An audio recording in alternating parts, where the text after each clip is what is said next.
ಹೇಮರೆಡ್ಡಿ ಮಲ್ಲಮ್ಮನ ಶಕ್ತಿ ಎಷ್ಟು ದೊಡ್ಡದಾಗಿದೆ. ಹೌದಲ್ಲ? ಹಿಂಗೆ ಬಾಳಿ ಬದುಕೋಗಿರುವಂತಹ ಬಹಳಷ್ಟು ಜನ ತಾಯಂದ್ರದ್ರ ಈ ಜಗತ್ತಿನ. ನಾವು ಅದೀವಿ ಹುಟ್ಟು ಹೆಂಗದೀವಿ ಹೇಳ್ರಿ? ತಂದೆ ತಾಯಿ ಗೌರವ ಕೊಡಲಾರದಂತಹ ಮಕ್ಕಳು ಹುಟ್ಟಿವಿ ಇವತ್ತೆಲ್ಲ. ತಂದೆ ತಾಯಿಗಳಿಗೆ ಗೌರವ ಇಲ್ಲ. ಯಾಕೆ? ನಾವೆಲ್ಲ ಎಷ್ಟು ಚಲೋ ಜೀವನ ಮಾಡ್ತಿರ್ತೀವಿ ಅಂದ್ರೆ, ಇಲ್ರಿ ತಾತ ನಮ್ಮ ಮಕ್ಕಳು ಚೆನ್ನಾಗಿರ್ಬೇಕು, ನಮ್ಮ ಮಕ್ಕಳು ಚೆನ್ನಾಗಿ ಬೆಳಿಬೇಕು, ಅವ್ರು ಉದ್ಧಾರ ಆಗ್ಬೇಕು, ಅವ್ರು ಓದಿ ಚಂದ ಗಳಿಸ್ಬೇಕು ಅಂತ. ಅದರ ಪರಿಸ್ಥಿತಿ ಎಲ್ಲಿಗೆ ಬಂದಿದೆ ಅಂದ್ರೆ, ನಾಳೆ ನಾವು ಹುಟ್ಟಿಸಿದ ಮಕ್ಕಳೇ ನಮಗೆ ಅನ್ನ ಹಾಕೋದಿಲ್ಲ. ನೆನ್ಪಿಟ್ಟುಕೊಂಡ್ರಿ, ನಾವು ಮೊನ್ನೆ ಓದ್ತಾ ಇದ್ದೆ ಒಂದು ಕಡೆ, ಈ ನಾಡಿನಲ್ಲಿ, ಈ ಭಾರತ ದೇಶದಲ್ಲಿ, ಸನಾತನ ಪರಂಪರೆಯ ಒಂದು ಭಾರತ ದೇಶದಲ್ಲಿ ಸಂಸ್ಕೃತಿ ಸಂಸ್ಕಾರ ಎಷ್ಟು ದೊಡ್ಡದಾಗಿತ್ತೋ, ಎಷ್ಟು ದೇವಾಲಯಗಳಿದ್ವೋ, ಎಷ್ಟು ಮಠಮಾನ್ಯಗಳಿದ್ವೋ, ಅವೆಲ್ಲ ಇವತ್ತು ನಶಿಸಿ ಹೋಗ್ತಾ ಇದ್ದಾವೆ.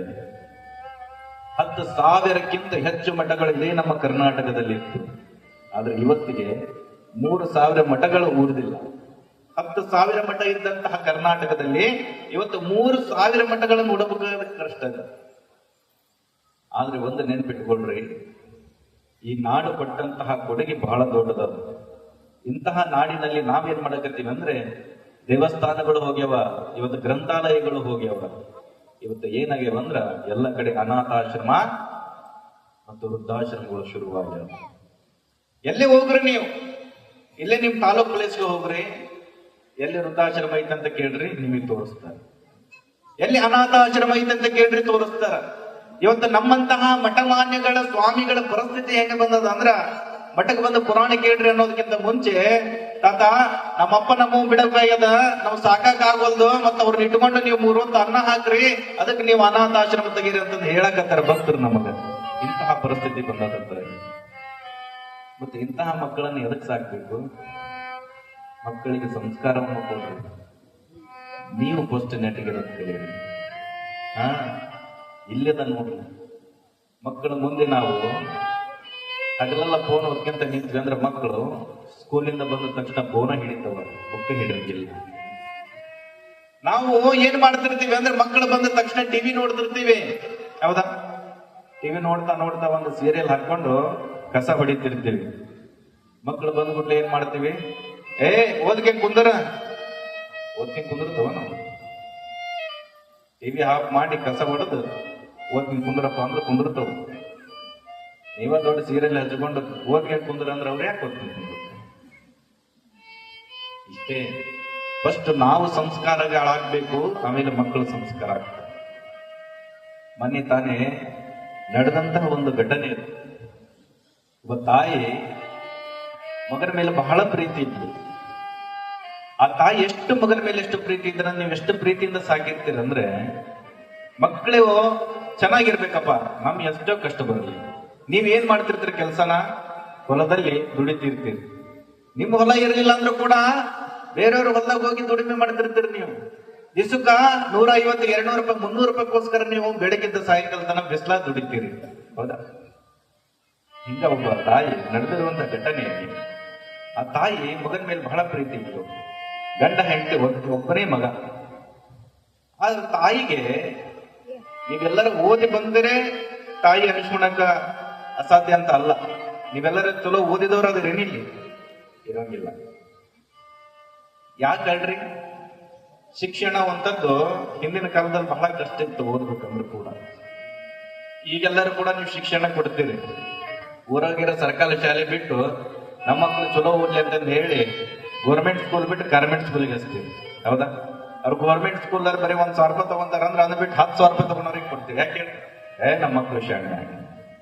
ಹೌದಾ? ಆದ್ರೆ ಹಿಂಗ ಒಬ್ಬ ಗಂಡ ಹೆಂಡತಿ, ಒಂದು ಮುದ್ದಾದ ಮಗ. ಆ ಮಗ ಬಹಳ ಕಿಡಿಗೇಡನೇ ಇದ್ದ, ಉಡಾಳನೇ ಇದ್ದ.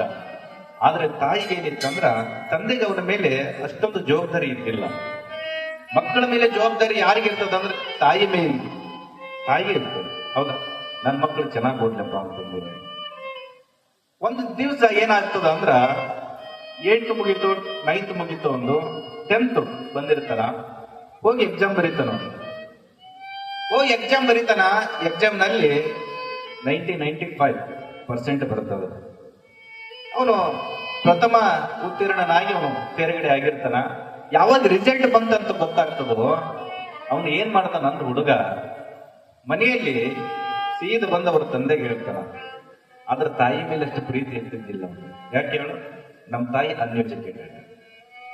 ಈಗ ಬಹಳಷ್ಟು ಜನ ಮಕ್ಕಳಿಗಿರ್ತದೆ ಏನಂದ್ರೆ ನಮ್ಮ ತಾಯಿ ಓದಕ್ ಬರಂಗಿಲ್ಲ, ಚಂದ ಮಾತಾಡಕ್ ಬರೋಂಗಿಲ್ಲ ಅನ್ನೋದು ಬಹಳ ಇರ್ತದೆ. ಎಷ್ಟೋ ಜನರಿಗೆ ಇರ್ತದೆ.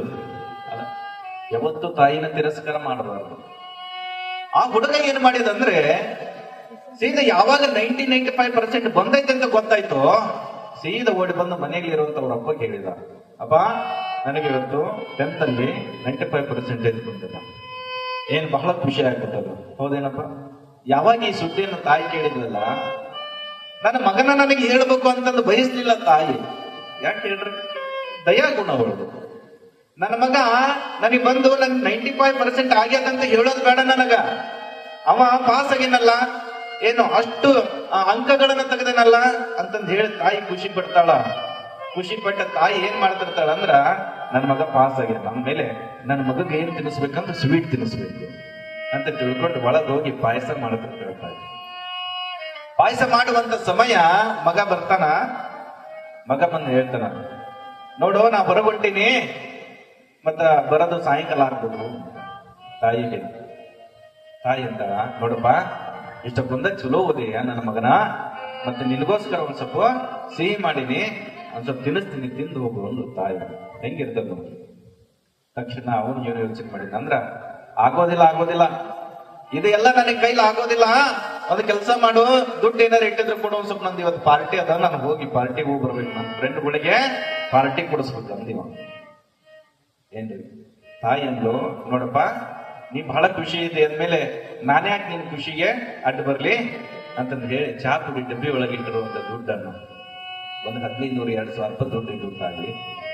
ಅದು ಗಂಟು ಕೊಟ್ಟಿರುವಂತ ಕಾಯಿಪಲ್ಯಕ್ಕ ಅದಕ್ಕ ಇದಕ್ಕಂತ ಇಟ್ಟಿರುವಂತ ತಾಯಿ ಏನ್ ಮಾಡ್ತಾರ ಅಂದ್ರ, ಅದ್ರೊಳಗೆ 10-20 ರೂಪಾಯಿ ಕೂಡಿಸಿ ಒಂದು 1500-2000 ರೂಪಾಯಿ ಆಗಿದ್ದು, ತಗೋರಪ್ಪ ಹುಷಾರ್ ಹೋಗಪ್ಪ. ಕಿಲಿ ತಗೊಂಡ, ಬೈಕಿನ ಕಿಲಿ ತಗೊಂಡು 15-2000 ರೂಪಾಯಿ ದುಡ್ಡು ಇಸ್ಕೊಂಡು ಸೀದಾ ಬೈಕ್ ಎಟ್ಕೊಂಡ್ ಹೊಂಟ. ಅವನು ಪಾಸ್ ಆಗಿನೇ ಎನ್ನುವಂತಹ ಭರವಸೆಯಲ್ಲಿ ಬಹಳ ಖುಷಿಯಿಂದ ಗೆಳೆಯರ ಕಡೆ ಹೋಗ್ತಾ ಇದ್ದ. ಎಷ್ಟು ಸ್ಪೀಡ್ ಆಗಿ ಹೋಗ್ತಾ ಇದ್ದ ಅಂದ್ರ 100-120 ಸ್ಪೀಡ್ ಹೊಂಟಿದ್ದ. ರೋಡ್ ಬ್ರೇಕ್ ಬಂತು, ಜಿಗದ, ಆಕ್ಸಿಡೆಂಟ್ ಆಯ್ತು, ತಲೆ ಹೊಡಿತು, ಸೀದಾ ಹಾಸ್ಪಿಟಲ್ ಸೇರಿದ. ಯಾವಾಗ ಅವನಿಗೆ ಆಕ್ಸಿಡೆಂಟ್ ಆಗಿದೆ ಅಂತ ತಾಯಿ ಗೊತ್ತಾಯ್ತು, ತಂದೆ ಗೊತ್ತಾಯ್ತು, ತಾಯಿ ಗಳಗಳನೆ ಕಣ್ಣಲ್ಲಿ ನೀರು ಹಾಕ್ತಾ ಸೀದಾ ಹಾಸ್ಪಿಟ್ಲಿಗೆ ಬರ್ತಾಳ. ಮಗನ ಪರಿಸ್ಥಿತಿ ನೋಡ್ತಾಳ, ತಲೆ ಹೊಡೆದು ಬ್ಲಡ್ ಲಾಸ್ ಆಗ್ಬಿಟ್ಟಿತ್ತು. ಬಂದು ನೋಡ್ತಾಳ, ಅಳ್ತಾಳ. ಡಾಕ್ಟರ್ ಸಾಹೇಬ್ರ ಕೇಳ್ತಾಳ, ಸಾಹೇಬ್ರ ನನ್ನ ಮಗ ಹೊಡಿಬೇಕ್ರಿಪ್ಪ, ನನ್ನ ಮಗನ ಉಳಿಸ್ಕೊಡ್ರಿ. ತಕ್ಷಣ ಡಾಕ್ಟರ್ ಅಂತಾರೆ, ತಾಯಿ ನಿನ್ ಮಗ ಉಳಿಬೇಕಂದ್ರೆ ಇಮಿಡಿಯೇಟ್ಲಿ ನಿನ್ನ ಮಗನಿಗೆ 3-4 ಬಾಟಲ್ ರಕ್ತ ಹಾಕ್ಬೇಕಿಲ್ಲ ಅಂದ್ರೆ ನಿನ್ ಮಗ ಉಳಿಯೋದಿಲ್ಲ. ಹೆಂಗಿರ್ತದೆ? ನಿನ್ ಮಗ ಉಳಿಬೇಕಂದ್ರೆ 3-4 ಬಾಟಲ್ ಬ್ಲಡ್ ಹಾಕ್ಬೇಕೀಗ, ಇಲ್ಲಾಂದ್ರೆ ನಿನ್ ಮಗ ಉಳಿಯಂಗಿಲ್ಲ. ಯಾವಾಗ ಇದನ್ನಂದ್ರು ತಾಯಿ ಹೇಳ್ತಾಳ, ನನ್ನ ರಕ್ತ ನಾನು ಕೊಟ್ಟಾದ್ರೆ ನನ್ನ ಮಗನ ಕಾಪಾಡ್ಕೊತೀನಿ, ಹಾಗಾಗಿ ನನ್ನ ರಕ್ತವನ್ನು ತೆಗೆದುಕೊಂಡ್ರೆ ನನ್ನ ಮಗನಿಗೆ ಹಾಕ್ರಿ. ಡಾಕ್ಟರ್ ಹೇಳ್ತಾರ, ತಾಯಿ ನಿನ್ನ ಮೈಯಿಂದ ರಕ್ತ ತೆಗೆದುಕೊಳ್ಬೇಕಂದ್ರೆ 3-4 ಬಾಟ್ಲಿ ತಗೊಳಕ್ಕಾಗಲ್ಲವ. ಬಹಳ ಅಂದ್ರೆ ಏನು, 300 ml ಅಂದ್ರೆ ಬಹಳ. ನೆನ್ಪಿಟ್ಕೊ, ನಮ್ ಕಡೆ ಯಾರೋ ಒಬ್ರು ಬ್ಲಡ್ ತಗೊಂತಾರ ಅಂದ್ರೆ ಜಾಸ್ತಿ ತಗೊಳಂಗಿಲ್ಲ, ಬಾಟ್ಲಿ ಅಂತ ಅಷ್ಟೇ 250-300 ml ಅಷ್ಟೇ ತಗೊಳ್ಳೋದು, ಅದಕ್ಕಿಂತ ಜಾಸ್ತಿ ತಗೊಳ್ಳಂಗಿಲ್ಲ. ಆದ್ರೆ ಡಾಕ್ಟರ್ ಹೇಳಿದ ತಕ್ಷಣ ತಾಯಿ ಅಂತಾಳ, ಆಗ್ಲಿ ಅದು ಎಷ್ಟೇ ಖರ್ಚಾಗಿದ್ರಿ ಅಂತ ಏನು ತಲೆ ಕೆಡಿಸ್ಕೋಬಾಡ್ರಿ, ನನ್ನ ಮಗ ಬದುಕಬೇಕು. ಮಗ ಕೋಮಕ್ ಹೋಗಿದ್ದ. ತಕ್ಷಣ ತಾಯಿ ಏನ್ ಮಾಡ್ತಾಳ ಅಂದ್ರೆ, ನನ್ನ ಬ್ಲಡ್ ನಾನು ಕೊಡ್ತೀನಿ ಅಂತ ತಿಳ್ಕೊಂಡು 3-4 ಬಾಟಲ್ ರಕ್ತವನ್ನು ಕೊಡ್ತಾಳ ತಾಯಿ. ಕೊಟ್ಟಾದ್ಮೇಲೆ ಮಗನಿಗೆ ಬ್ಲಡ್ ಹಾಕ್ತಾರ. ಹಾಕಿ ಆದ ತಕ್ಷಣ 1 ದಿವಸ 2 ದಿವಸ ಆಗಿತ್ರಿ, ತಾಯಿ ತೀರು ಹೋಗ್ತಾಳ. ತೀರು ಹೋದ್ಮೇಲೆ 2-3 ದಿವಸ ಆಗಿತ್ತು, ತಾಯಿ ಕಡೆ ಸಮಾಧಿ ಆಗಿತ್ತು. 3-4 ದಿವಸ ಬ್ಲಡ್ ಹಾಕಿ ಮೇಲೆ ಅವನಿಗೆ ಕೋಮಾದಿಂದ ಎತ್ತರ ಆಗ್ತದ, ಅಲ್ಲಿ ಆಪರೇಷನ್ ಮಾಡಿದ್ರು.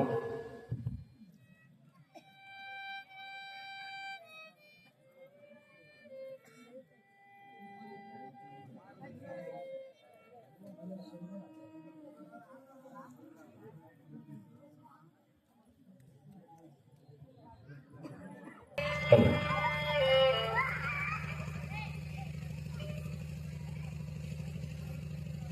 ಯಾವಾಗ ತಾಯಿ ಆ ರಕ್ತವನ್ನು ಕೊಟ್ಟ ಬಂದ ಮೇಲೆ ತಾಯಿ ತೀರು ಹೋಗ್ತಾಳ, ಮಗ ಬದುಕು ಕುಡಿತಾನ. 2-3 ದಿನ ಆಗಿರ್ತದ, ಆ ಹಾಸ್ಪಿಟಲ್ ಇಂದ ಆ ವ್ಯಕ್ತಿಯನ್ನ ಹುಡುಗನನ್ನು ಡಿಸ್ಚಾರ್ಜ್ ಮಾಡ್ತಾರ. ಈ ಕಡೆ ಗಂಡ ಆಗ್ಲೇ ತನ್ನ ಹೆಂಡತಿಯ ಸಮಾಧಿ ಮಾಡಿರ್ತಾನಲ್ಲ. ತಕ್ಷಣ ಮನೆಗೆ ಬಂದಿರುವಂತಹ ಆ ಮಗ ಕೇಳ್ತಾನೆ,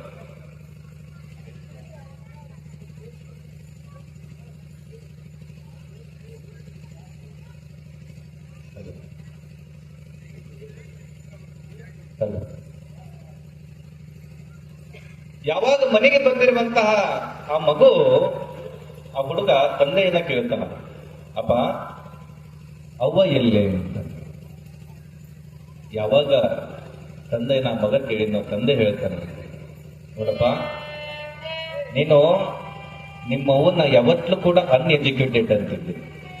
ಹೆಂಗದ ನಾವು ಯಾವತ್ತೂ ಕೂಡ ನಿನ್ನ ತಾಯಿಯನ್ನ ನೀನು ಅನ್ಎಜುಕೇಟೆಡ್ ಅಂತಿದ್ದೆ, ಶಿಕ್ಷಣವಿಲ್ಲದವಳು ಅಂತಿದ್ದೆ. ಕರೆಕ್ಟ್, ಅವಳು ನಿಜವಾಗ್ಲೂ ಕೂಡ ಅನ್ಎಜುಕೇಟೆಡ್. ಅವಳು ಯಾಕಂತ, ಅವಳು ನನ್ನನ್ನ ಮದುವೆ ಆಗಿ ಈ ಮನೆಗೆ ಬಂದ ಮೇಲೆ ಪ್ರತಿ ವರ್ಷ ಪ್ರತಿ ಸಮಯ ನಡೆಯುವಂತಹ ಹಬ್ಬಗಳಿಗೆ ನಾನು ದುಡ್ಡನ್ನು ಕೊಟ್ಟರೆ ಆ ದುಡ್ಡನ್ನು ಇಟ್ಟುಕೊಂಡು ಏನು ನಿನಗೆ ಸ್ಕೂಲಿಗೆ ನೀನು ಚೆನ್ನಾಗಿರ್ಲಿ ಅಂತ ಹೇಳಿ ಬಟ್ಟೆಗಳನ್ನ ಕೊಡ್ತಿದ್ಲಲ್ಲ. ಹಬ್ಬ ಹರಿದಿನಗಳ ಬಂದ್ರೆ ನೀನ್ ಚೆನ್ನಾಗಿರ್ಲಿ ಅಂತಂದು ಹೇಳಿ 4 ಜೊತೆ ಬಟ್ಟೆಗಳನ್ನ ತನ್ನ ಕೊಟ್ಟಿರುವಂತ ದುಡ್ಡನ್ನ ನಿನಗೆ ಕೊಡ್ತಿದ್ಲಲ್ಲ. ಅದಕ್ಕೆ ಅವಳು ಅನ್ಎಜುಕೇಟೆಡ್ ಅಲ್ಲಪ್ಪ. ನಾನು ಅವಳಿಗಂತ ಕೊಟ್ಟಿರುವಂತ ದುಡ್ಡನ್ನ ಅವಳು ನಿನಗಂತ ಹಿಡಿದಿದ್ಲಲ್ಲ, ಅದಕ್ಕೆ ಅವಳು ಅನ್ಎಜುಕೇಟೆಡ್. ಯಾವಾಗ ನೀ ದೊಡ್ಡವನಾಗ್ತಾ ಬಂದೆ, ನಿನಗೆ 4 ಜನ ನಿನ್ನ ಗೆಳೆಯರನ್ನ ನೋಡಿ ನೀನು ಬೈಕ್ಬೇಕಂತ ಬಯಸಿದಾಗ ನಿನ್ನ ತಾಯಿ ತನ್ನ ಕೊರಳಲ್ಲಿರುವಂತ, ತನ್ನ ಕಿವಿಯಲ್ಲಿರುವಂತ, ಕೈಯಲ್ಲಿರುವಂತ ಆಭರಣಗಳನ್ನ, ಒಡವೆಗಳನ್ನ ಮಾರಿ ನನ್ನ ಮಗ ಚೆನ್ನಾಗಿ 4 ಜನರ ಮುಂದೆ ಅಡ್ಡಾಡ್ಲಿ ಅಂತ ಹೇಳಿ ಬೈಕ್ ಕೊಡಿಸಿದ್ದಲ್ಲ, ಅದಕ್ಕೆ ನಿನ್ನ ತಾಯಿ ಅನ್ಎಜುಕೇಟೆಡ್ ಅಂತ. ಹೌದಲ್ಲ? ಅದಕ್ಕೆ ನಾವು ಅರ್ಥ ಮಾಡ್ಕೊಳ್ಬೇಕು. ಒಂದು ಮಾತು ಹೇಳ್ತಾನೆ, ನೀನು ಹೋಗಿ ನಿನ್ನ ತಾಯಿಯನ್ನ ಹೆಂಗದೆ ಅಂತ ಕೇಳಿಲ್ಲ, ನಿನ್ನ 95% ಬಂದ್ರು ಕೂಡ. ನಿನ್ನ ತಾಯಿ ಮನೆಯಲ್ಲಿ ಒಂದು ಸ್ವೀಟ್ ಮಾಡಿದಾಳೆ, ಅದನ್ನು ತಿಂದು ಕೂಡ ಹೋಗ್ಲಿಲ್ಲ. ನನ್ನ ಪಾರ್ಟಿಗೆ ಬೇಕು ಅಂತಂದು ಹೇಳಿ ನಿನ್ನ ತಾಯಿಯಲ್ಲಿ ಇದ್ದಂತ ಹಣವನ್ನು ತೆಗೆದುಕೊಂಡು ಹೋಗಿ ನೀನು ಬೈಕ್ ಮೇಲೆ ಬಿದ್ದು ನೀನು ಆಕ್ಸಿಡೆಂಟ್ ಆದಾಗ, ಅದೇ ಹಾಸ್ಪಿಟಲ್ ಅಲ್ಲಿ ನೀನು ಸಾಯುವಂತ ಪರಿಸ್ಥಿತಿ ಬಂದಾಗ, ಅದೇ ನಿನ್ನ ಅನ್ಎಜುಕೇಟೆಡ್ ತಾಯಿ ನಿನಗೋಸ್ಕರ ಅಂತ ತಿಳ್ಕೊಂಡು 3-4 ಬಾಟಲ್ಗಳ ರಕ್ತವನ್ನು ಕೊಟ್ಟು ತನ್ನ ಪ್ರಾಣವನ್ನು ಬಿಟ್ಟು ನಿನ್ನ ಪ್ರಾಣ ಉಳಿಸ್ಕೊಳ್ಳಲ್ಲ. ಅದಕ್ಕೆ ಅವಳು ಅನ್ಎಜುಕೇಟೆಡ್ ಆದ್ಲು ತನ್ನ. ತಕ್ಷಣ ಹೋಗಿ ಆ ಹುಡುಗ ಅಳ್ತಾ ಅಳ್ತಾ ಅಳ್ತಾ ಅಳ್ತಾ ಸೀದಾ ಹೋಗಿ ತನ್ನ ತಾಯಿ ಸಮಾಧಿ ಮೇಲೆ ಬಿದ್ದು, ಅವ್ವ ನಾನು ಹುಟ್ಟಿ ಇಷ್ಟು ವರ್ಷ ಆದ್ರೂ ಕೂಡ ನಾನು ಓದಿನಲ್ಲಿ 95% ತೆಗೆದಿರಬಹುದು, ಆದ್ರೆ ನನ್ನ ಜೀವನದಲ್ಲಿ ನೀನು 100 ತೆಗೆದಿ ತಾಯಿ ಅಂತ ಹೇಳ ಮಗ ಅಂತ ನಂತೆ. ಆದ್ರೆ ಸತ್ತ ಮೇಲೆ ಯಾರನ್ನ ನೆನೆಸಿ ಏನು ಉಪಯೋಗಿದ್ರಿವ? ಹೌದಲ್ಲ? ಇದ್ದಾಗ ತಂದೆ ತಾಯಿಗಳಿಗೆ ಗೌರವವನ್ನು ಕೊಡೋದು ಕಲಿಬೇಕು. ಅವಾಗ ತಂದೆ ತಾಯಿಗಳಿಗೆ ತಕ್ಕ ಹಾಗೆ ನಾವು ಮಕ್ಕಳಾಗೋಕ್ ಸಾಧ್ಯ. ಬಹಳಷ್ಟು ಜನ ಇವತ್ತ ತಂದೆ ತಾಯಿಗಳು ಸಾಕಕ್ ಆಗ್ತಾ ಇಲ್ಲ ಅನ್ನುವಂತ ಕಾರಣಕ್ಕೆ ಮಠಮಾನ್ಯಗಳಿಗೆ ತಂದು ಬಿಡ್ತಾ ಇದ್ದಾರೆ, ವೃದ್ಧಾಶ್ರಮಕ್ಕೆ ತಂದು ಬಿಡ್ತಾ ಇದ್ದಾರೆ. ಫೋನ್ಗಳಿದಾವ, ಆ ಫೋನ್ಗಳನ್ನ ತೆಗೆದು ನೋಡ್ರಿ ಒಂದ್ಸರಿ. ಲಾಸ್ಟ್ ಸತ್ತ ಹೆಣಗಳನ್ನ ಆಗಿ ಕೂಡ ಅದು ಹೋದ್ರು ಮಣ್ಣು ಹಾಕಕ್ಕ ಬರಲಾರದಂತಹ ಮಕ್ಕಳದಾವ ಇವತ್ತಿನ ಕಾಲದಲ್ಲಿ. ಮೊನ್ನೆ ತಾನೇ ನಡೆದಿರುವಂತ ಘಟನೆ, ಈ ಕಡೆ ಚಿಕ್ಕೋಡಿ ಅಂತ ಬರ್ತದ, ಬೆಳಗಾವ್ ಸೈಡ್. ಆ ಚಿಕ್ಕೋಡಿಯಲ್ಲಿ ಒಬ್ಬ ಬ್ಯಾಂಕ್ ಮ್ಯಾನೇಜರ್ 2 ಮಕ್ಕಳು. ನೆನ್ಪಿಟ್ಟುಕೊಂಡಿರುವ ಹೆಂಗಿರ್ತದ ಜೀವನ ಅಂತ. ಆ ಬ್ಯಾಂಕ್ ಮ್ಯಾನೇಜರ್ಗೆ ಪ್ಯಾರಾಲಿಸಿಸ್ ಅಟ್ಯಾಕ್ ಆಗಿತ್ತು. ಅಲ್ಲೇ ಪಕ್ಕದಲ್ಲಿ ಇರುವಂತ ಒಂದು ಹಳ್ಳಿಗೆ ಔಷಧಿ ಕೊಡ್ತಾರ ಅಂತಂದು ಬಂದಿದ್ದ. ಆ ಬ್ಯಾಂಕ್ ಮ್ಯಾನೇಜರ್ಗೆ 2 ಮಕ್ಕಳು ಎಲ್ಲಿದ್ರಂದ್ರ ಬೇರೆ ದೇಶದಲ್ಲಿದ್ರು. ಆ ಬೇರೆ ದೇಶದಲ್ಲಿರುವಂತ ಮಕ್ಕಳು ಆ ತಂದೆಯನ್ನ ನೋಡ್ಕೊಳ್ಳಕ್ಕಂತಂದು ಹೇಳಿ ತಾಯಿ ತೀರಿ ಹೋಗಿದ್ಲು. ತಂದೆ ಒಬ್ಬ ನಿಧಾನಲ್ಲ ಅಂತ ತಿಳ್ಕೊಂಡು ಆ ತಂದೆ ನೋಡ್ಕೊಳ್ಳಕ್ ಒಬ್ಬ ಆಳನ್ನ ನಿರ್ಮಿಸಿದ್ರು. ಆ ಆಳ ಎಷ್ಟಂತ ನೋಡ್ಕೋತಾರ. ಕಳೆದ ಮಕ್ಕಳನ್ನ ನಾವು ನೋಡ್ಕೊಳ್ಳಂಗಿಲ್ಲ ಅಂದ್ಮೇಲೆ ನಮ್ಮ ಆಳಾಗಿರುವಂತವ್ರು ಎಷ್ಟು ದಿನ ಅಂತ ನಮ್ಮನ್ನ ನೋಡ್ಕೊಳ್ತಾರೆ ಹೇಳಿ. ಬಂದ ಆ ವ್ಯಕ್ತಿ ಕರ್ಕೊಂಡ್ ಬಂದ, ಆ ಹಿರಿಯ ವ್ಯಕ್ತಿನ ಪ್ಯಾರಾಲಿಸಿಸ್ ಅಟ್ಯಾಕ್ ಆಗಿತ್ತು, ಡಾಕ್ಟರ್ ಕಡೆ ಕರ್ಕೊಂಡು ಹೋಗ ಬಂದ. ಡಾಕ್ಟರ್ ಹೇಳ್ತಾರ, ನೋಡಪ್ಪ ಇದೇನದಲ್ಲ ಈ ರೋಗಕ್ಕ ಪ್ರತಿದಿನ ಬಂದು ನೀವು ಟ್ರೀಟ್ಮೆಂಟ್ ಮಾಡ್ಸ್ಕೊಂತ ಹೋದಾಗ ಮಾತ್ರ ನಿಮ್ಗೆ ಆರಾಮ ಆಗ್ತದ ಅಂತಂದ್ರು.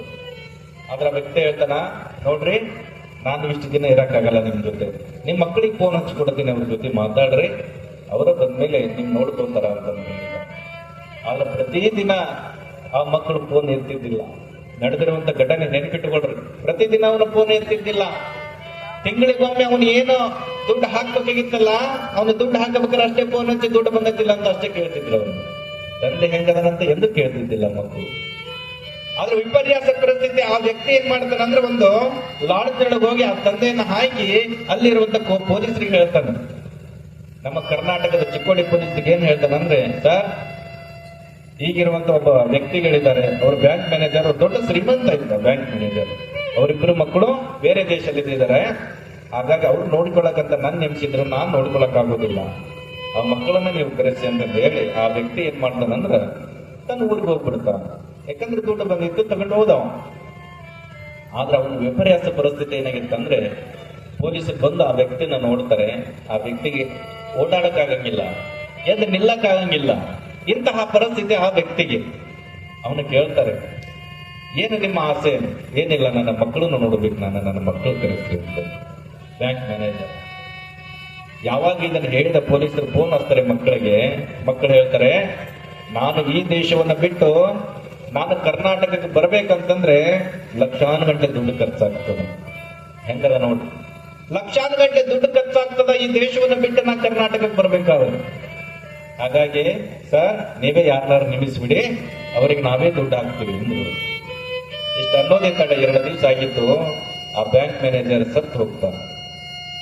ಸತ್ತು ಹೋದ್ಮೇಲೆ ಮತ್ತೆ ಅದೇ ಪೊಲೀಸವರು ಅವ್ರಿಗೆ ಫೋನ್ ಹಚ್ತಾರೆ ಮಕ್ಕಳಿಗೆ. ಮಕ್ಕಳು ಹೇಳ್ತಾರೆ, ಸರ್ ನಾವ್ ಇಲ್ಲಿಂದ ಅಲ್ಲಿ ಬರ್ಬೇಕಾದ್ರೆ 2 ದಿನ ಹಿಡಿತದೆ. 2 ದಿನ ಅಂತ ನಮ್ಮ ಅಪ್ಪನ ಹೆಣ ನೀವು ಇಟ್ಕೊಳಕ್ ಆಗೋದಿಲ್ಲ. ಹಾಗಾಗಿ ಒಂದು ಕೆಲಸ ಮಾಡ್ಬಿಡಿ, ನಮ್ಮ ಅಪ್ಪನ ಹೆಣವನ್ನ ದಫನ್ ಮಾಡಕ್ಕೆ ಸುಡೋಕೆ ಎಷ್ಟು ಹಣ ತಗೊಂಡ್ರೆ ಹೇಳ್ಬಿಟ್ರೆ ನಾವ್ ಇಲ್ಲೇ ಫೋನ್ ಪೇ ಮಾಡ್ತೇವೆ ಅನ್ನುವಂತ ಸಮಾಜಕ್ಕೆ ನಾವೆಲ್ಲ ನಿರ್ಮಿಸಿದ್ವಿ, ನೆನಪಿಟ್ಟು. ಹೌದಾ? ಆದ್ರೆ ಶಿಕ್ಷಣವನ್ನು ಕೊಡ್ರಿ ಮಕ್ಕಳಿಗೆ, ಇಂಥ ಶಿಕ್ಷಣ ಕೊಡಬೇಡ್ರಿ. ಶಿಕ್ಷಣ ಕೊಡೋದ್ರಲ್ಲಿ ಕಡಿಮೆ ಆದ್ರೂ ಪರವಾಗಿಲ್ಲ, ಸಂಸ್ಕಾರ ಕೊಡ್ರಿ ಮಕ್ಕಳಿಗೆ.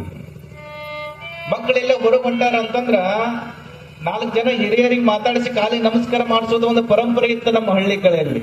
ಇವತ್ತು ಯಾವ ಮಕ್ಕಳು ನಮಸ್ಕಾರ ಮಾಡ್ತಾರಿಪ್ಪ? ನೀವು ಅವ್ರಿಗೆ ನಮಸ್ಕಾರ ಮಾಡಬೇಕು. ಯಾಕೆ ಹೇಳ ಮನೆಗೆ ಇಲ್ಲಿಂದ ಹೆಂಗ ಹೋಗಿರ್ತಿ, ಹಿಂಗ ಚಲೋ ಬಾರ್ಬ ಅಂತಂದ್ರೆ.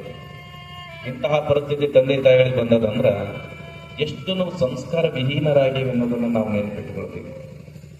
ಮಕ್ಕಳು ಅಂದ್ರೆ ಹೆಂಗಿರ್ಬೇಕಂದ್ರ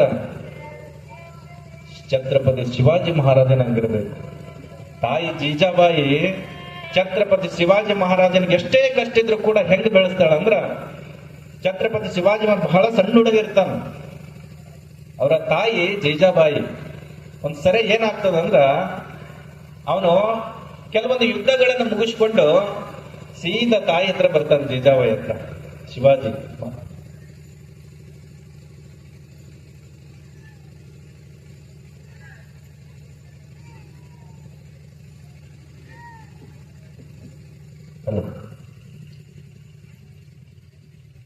ಕೆಲವೊಂದು ಯುದ್ಧಗಳನ್ನು ಮುಗಿಸಿಕೊಂಡು ಶಿವಾಜಿ ಮಹಾರಾಜ ತಾಯಿಯಾಗಿರುವಂತ ಜೀಜಾಬಾಯಿ ಮುಂದೆ ಬಂದು ಒಂದು ಮಾತನ್ನು ಕೇಳ್ತಾನೆ. ವಾ, ನನ್ನನ್ನು ಇಷ್ಟೊಂದು ವೀರನಾಗಿ ಪೌರುಷನಾಗಿ ನೀನು ಬೆಳೆಸ್ಬೇಕಂತ ಇಷ್ಟೊಂದು ಆಸೆಯನ್ನು ಹೊಂದಿದೀಯಾ?